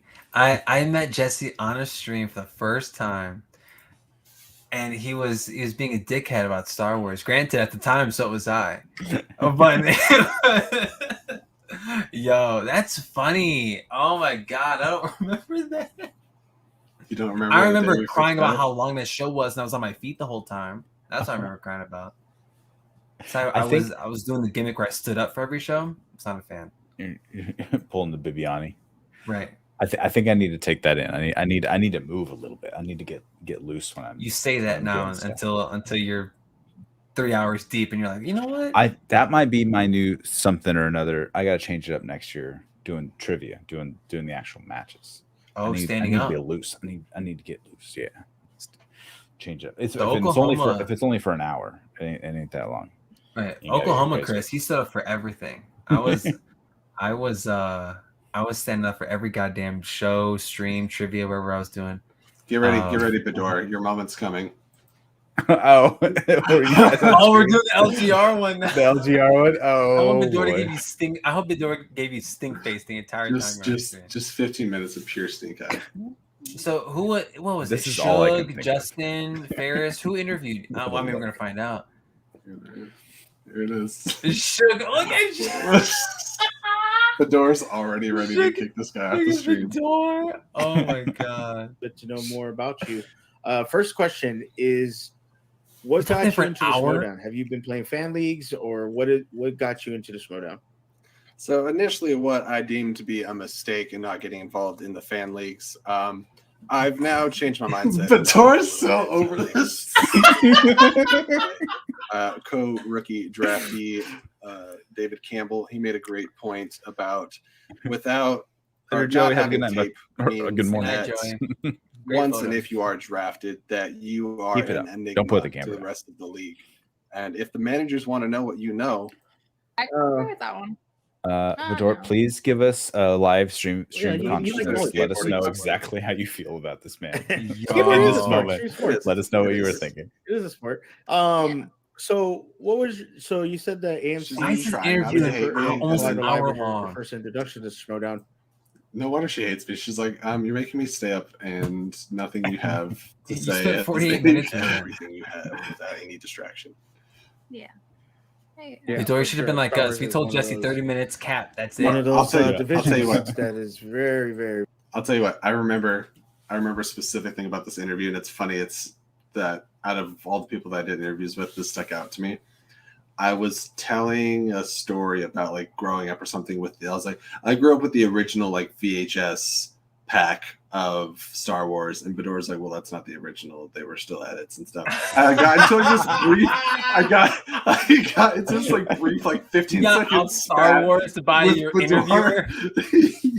Like, okay, me not being drafted yet, right? Like trying to make all the points. And Bedore, I'm actually me, and I wanted to kill myself. Yeah, She's like, so let me Star Wars explain you something real quick. I Hi, definitely, I do I remember. write trivia That's questions. fucking amazing.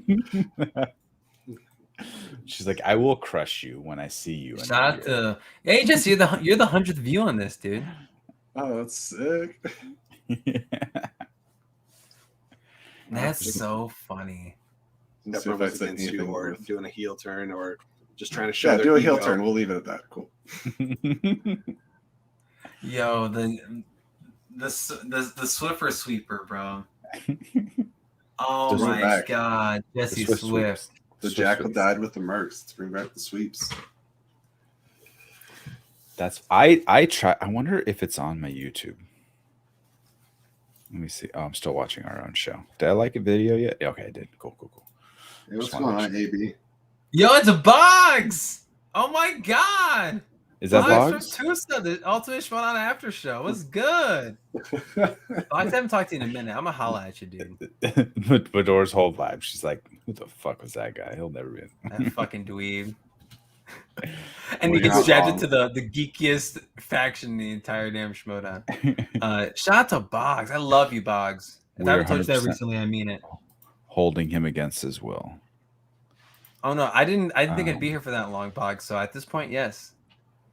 Let me see if I have this video That's so funny. uploaded. No, not that one. The fact that you followed Thomas Harper on our stream. That's a great way to start. We might have started with Zach Burkett. Now that I'm thinking about it, we did start with Zach Burkett. Oh, dude, yo, Cobra Kai. Speaking of Cobra Kai, we're doing some stuff on Watt for Cobra Kai. I'll holla at you, Box. You already know. I'm down for some Cobra Kai. Jesse hasn't watched it yet. Ooh, Or like- well, Sean, Yes, I'll not. holla at you for some Cobra Kai too. We're talking about it on Cobra Watt. Kai. So I hate to have the Watt production meeting on Flick and Reel, but we may or may not be having Cobra Kai reviews / recaps on the channel around the time of the season 4 premiere. Who knows? We'll see. No promises though. Follow Watt at WattRealEnt or follow me on Twitter. See Anthony Lopez. My FCL audition video has 25 views. Who the fuck watched this? I sent it to PLD. That was the only person. Did I see it? It's no, maybe I don't. It's an unlisted video because I just had to send him a link when I first auditioned. But I was trying to find my original one. So I didn't cut it promo. I filmed this scene, but it must just be on my Google Drive or something. No, I did not upload it to YouTube. Where I was walking around wearing sunglasses and asking my kids questions and smacking ice cream out of their hands if they got it wrong. And then laughing at their faces. Like, who directed Man of Steel? And my kid's like, I don't know. Like, do better. That's great. And then James Fatigue. He's learning. Good job. He's learning. Yes, he's bringing it back. Do we want to watch this video? The what's it called? No. My FCL. I don't think I told you guys. I auditioned for the FCL a long time ago. The Galaxy Far Far Away. Real quick, just look at this thumbnail, please. Yo, shout out to David Campbell. I love David. Oh my god. He was on C2. Was that his like rookie video as well? Oh, David? Yeah. Yeah. See, I didn't see any of these people who were doing videos. I remember we had to Matt and I had to pre-record one with David because of the time difference. Like, I had to leave work early to go talk to David Campbell, and I have absolutely no regrets. That dude's a sweet. Talk about sweethearts, David Campbell. That dude's a sweetheart. David's amazing. I hit him up about. I just want to say that. Take notice that all these newcomers and the vast majority of the rookies, nobody's stepping up to IG. They're scared. They're scared little children. Every time I see Peggy's name, my first impulse is to be like, "And Peggy." I can't help it. I just can't. It's just like such a natural. And I'm like, obliterating you. It's not saying "and Peggy," and do not snap. Me and David are shit talking each other, which is great. And start taking the note cards down, start getting the profiles. I love that, man. Love David's fantastic. In terms of studying methods, a lot of that will come down to getting drafted, because I think you need to leave your ego at the door to an extent when you get drafted and realize there's going to be a lot more experienced. I literally had to leave the ego at the door. Who can offer you that advice and guide you after your first match. David can cut one hell of a promo. So that is, I'm trying to play it by ear just now. Try to do Peggy, what the hell are you doing? She's all, I'm up. I'm getting ready for work. Peggy, it's 3:50 in the morning. What are you doing? I think Kaiser's an amazing manager, but anyways, enough of that business. Yo, David Campbell, and the fact that you're like, you know what? Let me try to cut a promo with David Campbell, and he's like, oh, word. Like, he's David Campbell's he's crushing the FCL this year. I was so happy for him. Yeah. I hadn't been involved in any storylines, and not I yet. was like, not yet. But they just had so much going on, and I was just like, I want to do something. So I had my own idea. I hit up David Campbell. It was right before. It was at the end. It was before our last match. Like, hey, do you want to record something with me? He's like, yeah, sure, I'm game. Let's do it. I'm like, cool, man, thank you. And then I just sent it to PLD. I was like, hey, we just recorded this thing. Look, if you want to use it, feel free. If not, like, I get it. And they used it. They put it on the last broadcast, so that was cool. Or it was before. It was like a call. I was calling out Kat to see if they wanted to have a match with me, and so we did a whole thing. And we shot it like real quick. It took a few minutes. And the Bears game. The Bears were playing earlier. You fell asleep for good reason. I'm glad one of us did watch that damn game. Yeah, shout out to Campbell. What's it called? Yeah. Oh, hi, Chris. Yeah. Yo, up, Chris Adams. That's good. I got to spend like all Friday with Chris and Robert and Tori, and they were fantastic. People love this 3-hour podcast that continuously gets new viewers is killing me right now. It's 4 a.m. where Chris is. He's in Austin. Damn right. I'm in goddamn fucking Chicago and I was shit. like, where are you? Chicago. I'm in Chicago, Chicago. and All the things you can say right. You can't say Chicago, right? We needed a picture I'm not- with What's up? Kate, with Frank, with Chris, and with Peggy. Are there any more Chicago? Oh, and Jay. We needed a whole Chicago congregation to get together. There was one. Speaking of photo congregations, there was a Black People of the Schmoedown photo that was taken at Barney's, and I have no idea who has the picture. Tell me why I thought Jesse was going to pull up the picture of the Black People at the Schmoedown right now and be like, Jesse's like, I got you, bro. I got you. And Vapion, don't be discouraged. Yeah.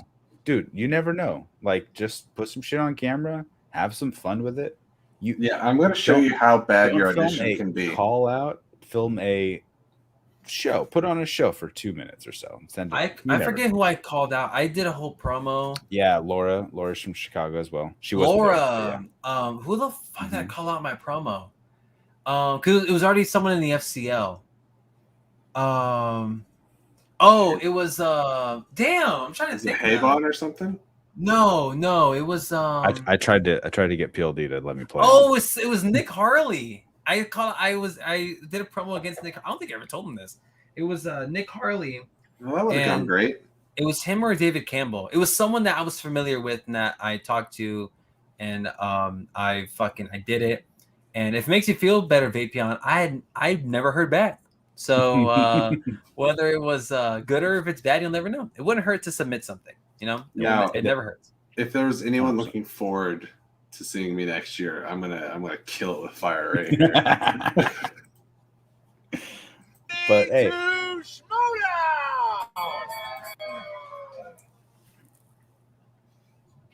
how long is this?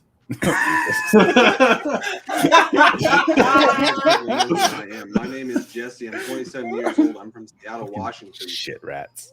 And I've been watching Harloff, Ellis, and the whole Schmoes team since they first appeared on AMC. Blah blah blah blah blah blah. I am This is already longer than my audition for SEO. Well, I think that's what they asked for, didn't they? They asked for like, hey, tell us what your name is. Like, tell us your favorite movie. Like, your color, your social security number. Before we get started, does anyone want to get out? You should have photoshopped that's yourself interesting. in as the. It says here, according to Christian Harloff, that in order to be eligible. Anyways, blah blah blah blah blah. How did I get in the draft? Hey man, you got swagger, dude.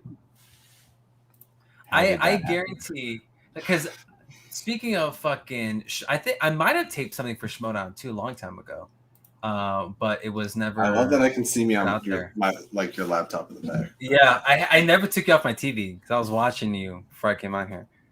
But I know I taped something for Schmoedown, but that no one ever saw for good reason. And they asked for a bunch of stuff, and that was weird, at least for me. Plus, I know, especially after watching this season, I'm glad I didn't get drafted. I would have been one of them dudes that just either never played or played. I was one and done after the getting Schmoedown or KO'd. the FCL. For what? To the Schmoedown or the FCL? I taped auditions for both, and only one of them was submitted, and that was the FCL. Okay. I was way more confident with my FCL one than my Schmoedown one. But I forget why the Schmoedown one didn't get submitted. I forget. It's for the better. FCL though, I really wanted to be part of the FCL to some capacity, whether competing or not, because I loved what y'all were doing over there. I loved it. Like shit, there was a point where I'm like, yo, FCL rocks. Like, what the hell's a Schmoedown doing? Like, I'm like, what? Like, what's going on? But no, the FCL is rad. So rad. I'm gonna pull up mine now since everyone's sharing. Sharing is caring, Sean. Sharing is caring. For those who saw the title of this video, Spectacular 6 ruled. All right, let's watch Sean's audition tape. Let me see. I mean, this is the speakeasy. Like that was like our main topic, but like we really just do whatever. Also, speaking of sweethearts, I'm gonna rattle off some while Sean's pulling up the video. Page for Betty. Pocket. I'm gonna start calling her Pocket Page. I think. Pocket Page. She's so tiny. I mentioned Chandru, PLD, DJ. Before I pull it up, I want to make sure the audio works.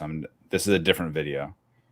But can you hear it right No. now? Not right now. Pastor What Scott if I do Fox. this? This is the type of Peter There we Parker go. that I would have Now you expected. can hear it? Okay, so I'm that they doing it right. rushed Okay. past in the other. All right, stand That's by. right. Let me do this. Whatever Scott's saying is correct. Accurate. Killing it with Hold on. single FCL. You've Can been you hear it? absolutely- Yes. Yep. Turn it up a little bit. FCL, Though. you've been absolutely killing it with singles with Star Wars, and now you've introduced the Inner Geekdom division. These are my movies. This is what I've been waiting for. I want in. I want to come and have some fun too. Are you in my house? You need your character promo. Okay, I get it. Character. You know, I'm not really much of a character guy, to be honest. Who's that though? Well, that's your freeloader bit. I don't care. I about forgot how trivia good this stuff. promo Do the is. promo thing. I'm just sleeping on the couch, man. Fucking lawn. Okay, I got to but, tell. mean, they I already told have Don, I was like, "Hey, lawn I made in fun of you in my Schmoedown. promo." You guys really? With the shades on. You may try on what? Oh my god. All right, I'll try them. Fucking amazing.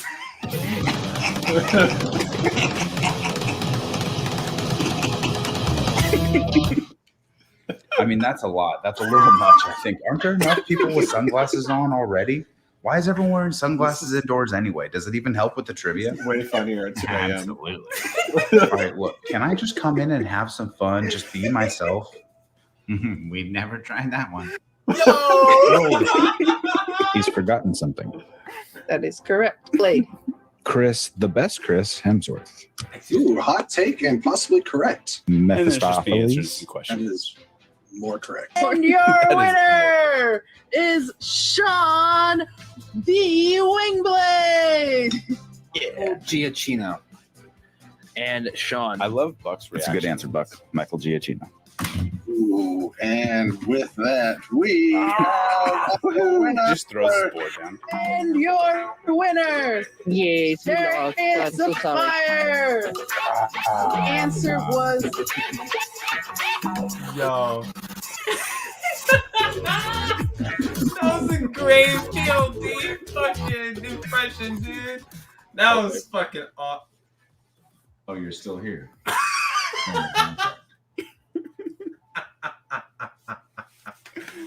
Sean, you motherfucker. That was incredible.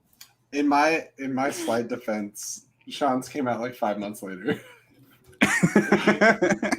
No, the bar was I set. had time to work on mine. I was look. It worked. First of all, I was playing to my audience. I knew exactly who was going to watch the video, and That I was knew. incredible, Sean. Holy shit. All right, So I guess- was, yeah. What? Yeah, what? What? No, what were you gonna say? You Let me started- gas up my man. That was a great video. Yeah, please continue gassing up Sean. Don't let me. I was like, you You know, look like I never gassed you up, Jesse. Shut the hell up. No, it's not. No. I was honestly. Don't be a saying, bitter like, bitch right now because you just watched Sean's video. Don't be. You're acting like you're acting don't like be a a bitter bitch. Your video was ass, and that you didn't do anything in the Schmoedown. You got Can somebody- drafted early. Can somebody give me like just an audio clip of just Chris saying "Don't be a bitter bitch"? I'm gonna put it on my sound bites. Like, don't be bitter. You did No, great, Jesse. I was trying to say I was being genuine and saying no, please, because I was going to show something else. Please, I keep appreciate passing you on guys. I appreciate you guys. That was great. Jesse, bring it up. Yeah. Look, anyone who wants to audition for the FCL, do it. Have some fun with it though. Don't just like stand there and like just call someone out. That can work, but I think they've gotten so many of those that you have to like hit it hard. If you're gonna do that, you got to be magnetic on screen. At least you weren't called by your commissioner a sad baby biatch and then suspended Valid. for tackling your own brother. How dare you? We don't. Yeah, I think tackling your own promote brother, like it's a physical big deal. violence. I missed out on the opportunity. I wanted to, I didn't think about this till after we had already left, but I should have got Chris and Robert. We should have filmed something while we were all together in LA. It would have been better. It would have been good on screen. It would have been fun. We thought about doing something like that. At least us with Spin for the Real. We asked. Well, we filmed Taylor our new Cleet. intro. Yeah, we did. We filmed it. Good job. Just in case anyone's getting here late, let's show our. This is the sound of dun, dun, dun, dun, dun. It's the Flick and Reel Show.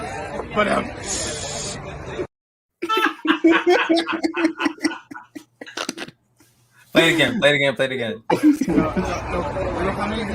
This is the sound of dun, dun, dun, dun, dun. It's the Flick and Reel Show.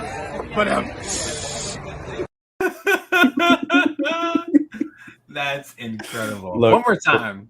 Production quality, top notch. Okay, shout out to Maxwell for. We were harmonizing. I should have. I should have hopped in there. I should have done the PLD challenge. One more time. All right. You want it one more time? Right. One more time. I gotta find it. I gotta scroll down. There's so many pictures. We have like 800 pictures in here. This is the sound of dun, dun, dun, dun, dun. It's the Flick and Reel Show. I love Sean losing it. I love that shit. That's incredible. But I love that so much. Oh my god. All right, I found my attempt at trying to cut a wrestling kind of promo. I haven't seen this one. The Swift You showed me a sweepstakes. bunch of them, but I haven't seen this one. Mr. Chairman. Is the sound there? Action managers. We got it. I think it's about time we had a talk. So what's the deal? Because I've been watching SDN every day. And I've got Winston and Harloff, and they're dropping names like Brother Loomis, the Rager Rick Radis. Hey, pronouncing Lobus's name. Or my friend David Soupy Scotland Campbell. Soupy. What do they have that I don't? Soupy Do I Scotland. need to be coming at you from, I'm from Scotland, and I do Damn. and I wasn't in Frankie Top 15, and I'm very sad about it. And I could try to go after Rick Radis, the Rager, but I'm not sure if I can impersonate every past Schmoedown competitor at the same time. Oh. One of the first names I hear, nothing special. Beth May. You know what, Beth? I saw Parasite last year too. Whoop-de-doo, you want a cookie? I understand. I'm a very open-minded guy. Beth May's literally the However, most. And she was your I just faction. can't comprehend how we can let a religious zealot like Brother Loomis come into the competition and just taint the sacred ground that is the movie trivia Schmoedown championship. We're American. We don't know accents. Come on. Talk about coming on from high to purify the Schmoedown. Oh, boy. Chairman, I think you can do better than that. Dungeon, Den, swag, quirky mercs. I think everyone needs to step up to the plate and join the sweepstakes. Now, maybe right now, I have your curiosity, but let me tell you something. I want your attention. So I'm going to set aside the shticks and the gimmicks for a second to talk about the heart of the matter. And the heart of the matter is there is a 7 and 8% chance that you didn't win faction championship. And why is that? 7 and 8. Not Shannon. Now, I'm not saying they're the best team out there. They might not be. Could be. To draft me. But what I'm talking about is this upcoming season. And this upcoming season is war. And that's not just about all the points that I can make you, because I can bring that home for you. I can 1 get you point. those Ws. 1 point is I'll go this. after that IG belt. All the important points. But also, it's about robbing the opportunity for the other factions. And that's what I'm all about those TKOs, those KOs. I want to embarrass people, but I want to embarrass people. I embarrassed myself. Does that count? Jesse. This is the best thing I've seen. I didn't see this before. This is this was on Facebook. Did I like it? Did I like it? Hover with the likes. Oh, wait. 7 more. Hang on. How do I? Let's see. No, but Rick Radis did. Oh, I did it. Oh, and shit. Matt Thomas. Matt did. Everybody but my good buddy Chris Anthony. Everybody Lopez. but me. I'm like, fuck this guy. He's I talking never shit go. about that I man. never go unless I'm tagged with something. I never open the Facebook app or the Meta app. So I know nothing about the Schmoedown Facebook group. The damn yo, Vapion in the chat just looked it up. Jesse was drafted before Perry and Horowitz, Khan, and DiMolanta. That's something. Damn right. Damn right, Vapion. You fucking crushed it. And by proxy, Jesse, what round were you drafted in?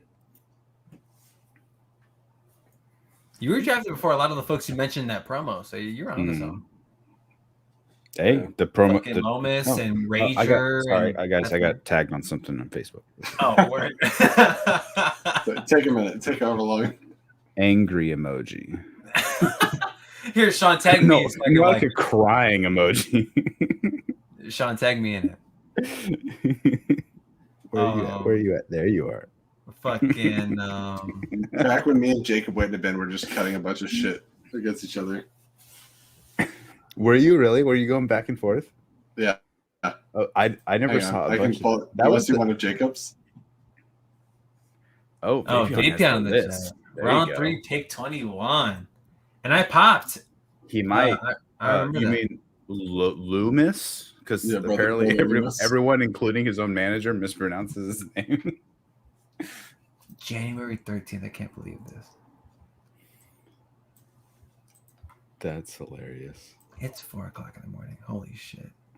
I think this might be the best way to cap off a fun night. What's going on, Schmoedown? Jacob Whitnaven here, hottest rookie on the draft list. Just wanted to take a moment to address a man by the name of Jesse Swift. Oh, really, Jesse? You're going to play with all your toys? Come on, we're in the big leagues now. You got to take things a lot more seriously than that. And first off, it's Whitnaven. Get it right, please. Second, it's Oscar Wilde. How did you not get that right? Dude, you've got to take this more seriously. This is the bigs now. So to all of the managers out there looking for a new draftee, a new rookie who wants to take their faction to the next level of greatness or the whole league in general to the next level of greatness, look no further. See you soon. Oh, and Jeff. Oh, wait, what are you going to say? Oh. Don't you ever call me kid again. All right, kid.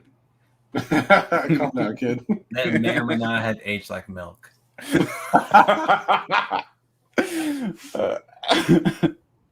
Wait, we're tired, Chandru. What is all this Jesse shit? is just bitter as fuck. Jesse was bitter before he got drafted. He was drafted 3rd round. What is all this shit you were talking? That's fun. I'm previewing all of these before sharing them. Jesse was talking his shit, and I think that may be why. What's it called? At least on Spin for the Real, we were very high on Jesse Swift. When after we talked to him, because you saw those Facebook videos. Obviously, I didn't like him, but you didn't like him enough. Yeah, right. I didn't like. I left the heart. I left the heart reaction on that last video. Just for you, Jesse. In hindsight, fucking 12 months later, to the day. Mm-hmm. To the day. 11 months later. 11 months. That's wild.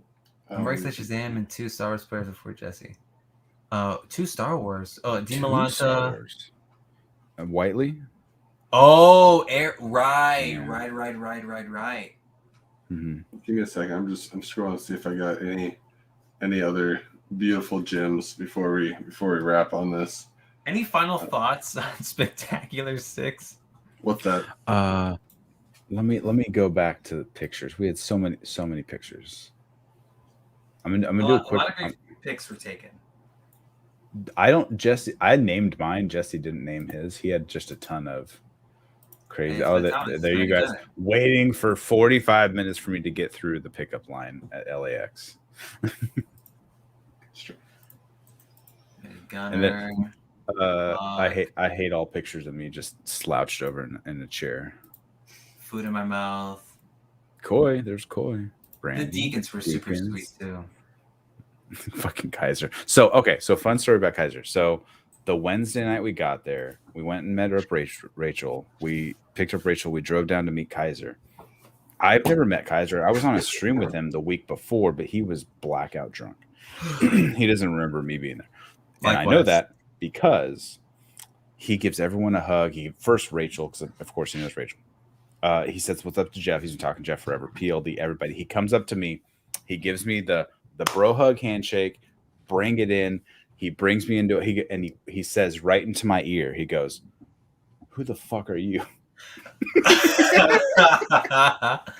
And I was just like, "You're everything I thought you were gonna be when I met you."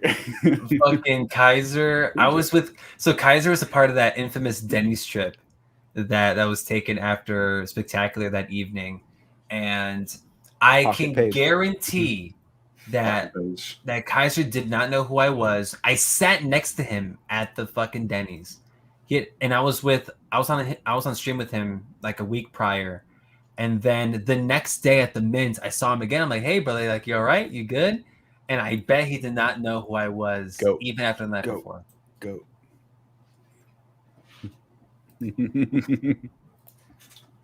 Look at all these beautiful people. Shout out to Nerd Chronic and Video Drew. Both of them are super sweet. Yeah. The kid. Congratulations, Taylor and Sunny and Kat. Congrats to everyone. The Wheel Rejects. Damn right. John Drew, keep it up, buddy. Fucking Saul. Undercover sweetheart.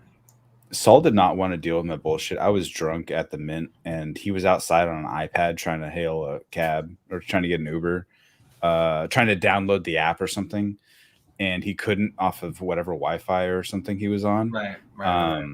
Oh, hey, news and views Saturday. Oh, wait. Go back to that real quick. This is an announcement. Tomorrow will be our last 11 a.m. show because of that schedule change, and news and views will now be 9 a.m. Pacific Standard Time Saturdays. That makes sense. Was that the old time of the show? Yeah. Originally it was like 9 or 10 a.m. That sounds right. I remember doing some of those. And Vapion saying, was that Koi repping the best comic ever written, Saga? Yeah, it is both the best comic ever written, and Koi is also repping him. Yes, also, if you didn't know Vapion, there is now a Taco Bell commercial with Marco from Saga in it, with two people cosplaying as Marco.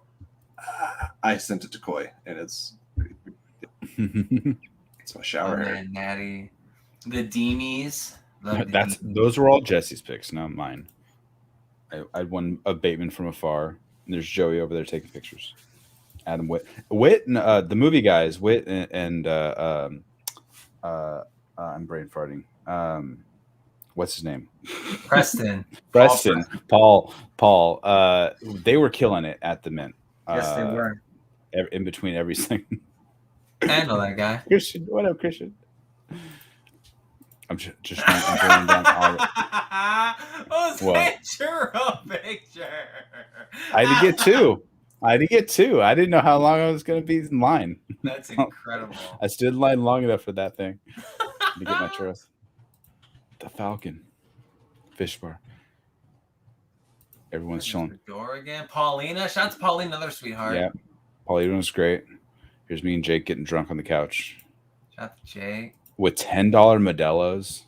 Was that Patrick in that other picture too?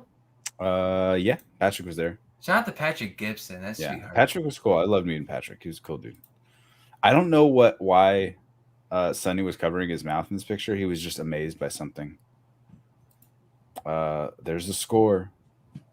I think it was going in the last round. He was that sounds right. Chris Adams saw him. Marzonia killed it on stage too at the Mint. He did fantastic. Yeah, he did. Hey, why does it look like sleepyheads? Every time there's a picture of me, I feel like you can hear this sound. That's exactly what I could hear in this picture. There's Roka up there.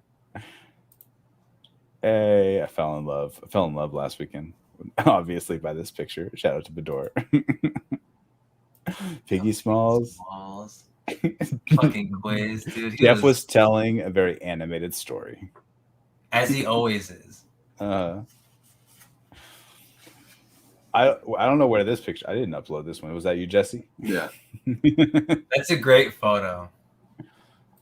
Shout out to Joey. Shout out to Joey. Taking all these fire pictures. That's probably the best. This one really here. Yeah.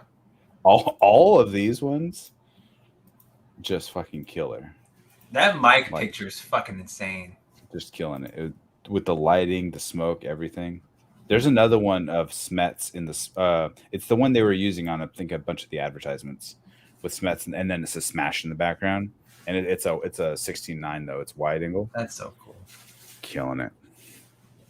I was going to mention really quick when you were telling stories. My first meeting of Greg Alba in person.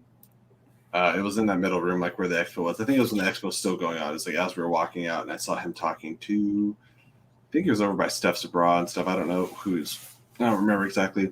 But I tapped him on the shoulder. I was like, "Hey man, it's so good to see you in person." And he just went like, "Oh yeah, sure. What was your name again, man?" And I was just like, "Oh man, this is not a good look or feeling." And I was like, "Oh dude, it's Jesse, from the faction." He's like, "I know who the fuck you are, man. I'm just here with you." And I just looked at him. I was like, "I fucking hate you." And then I saw him like again a few minutes later, coming down the stairs, and he looked at me and pointed. He's like, "Was it Jesse?" I was like, "It's actually Justin." So you fucked up again. It's Jesse now, if that's what you remember. So I got that, but for real, from Mr. Frank Janish. Until Maxwell introduced us. And I was like, "Hey, what's up, Frank? I haven't had a chance to say what's up to you." And he goes, "Hey."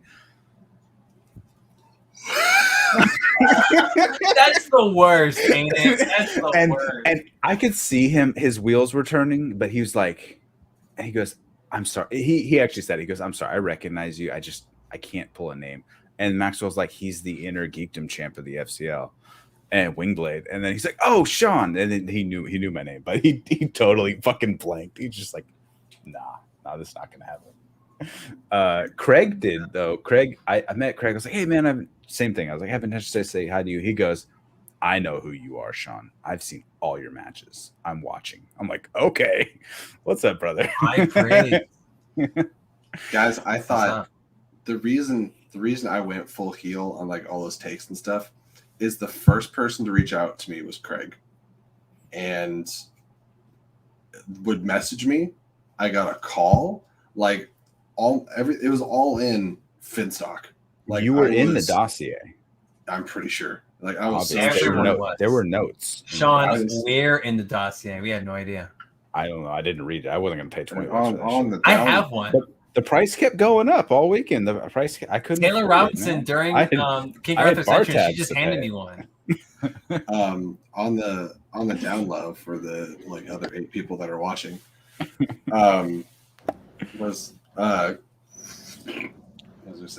Craig. Yeah, Craig said that Coy grabbed me out from under him, and I was like, "That's fantastically funny."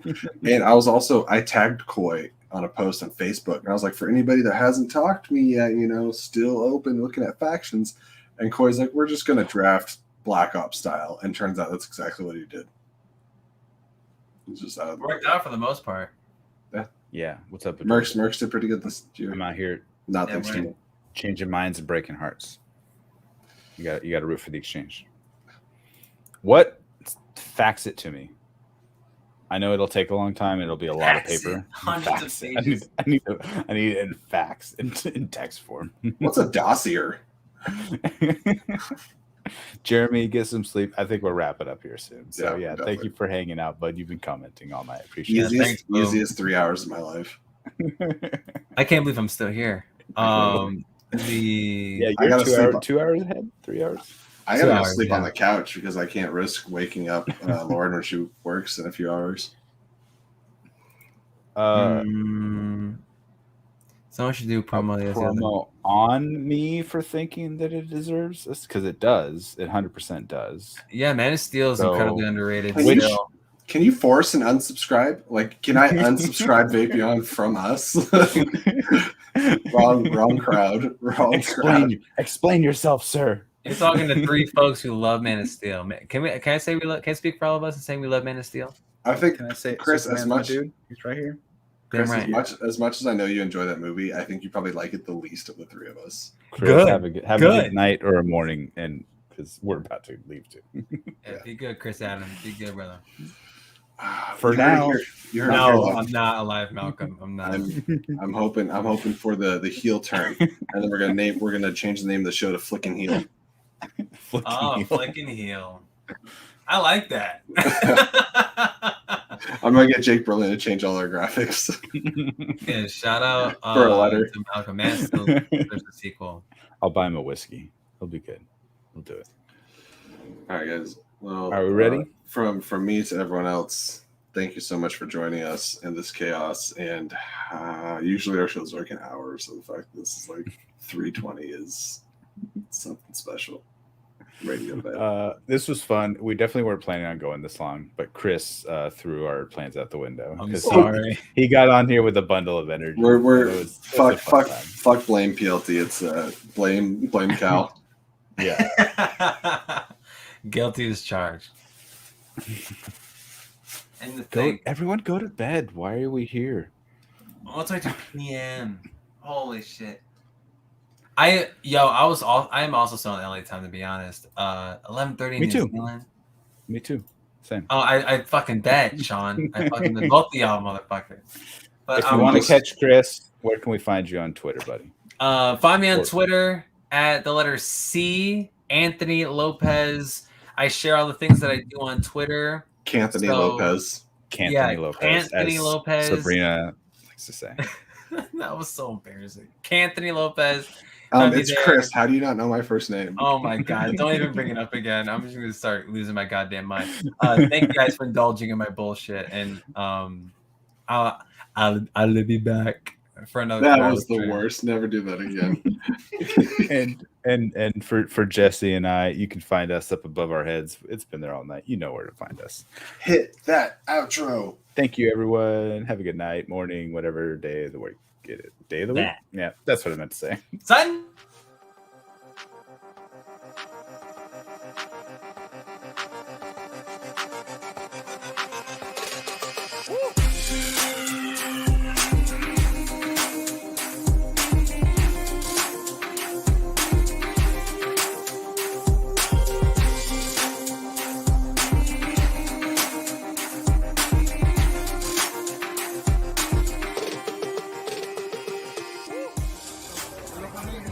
This is the sound of dun, dun, dun, dun, dun.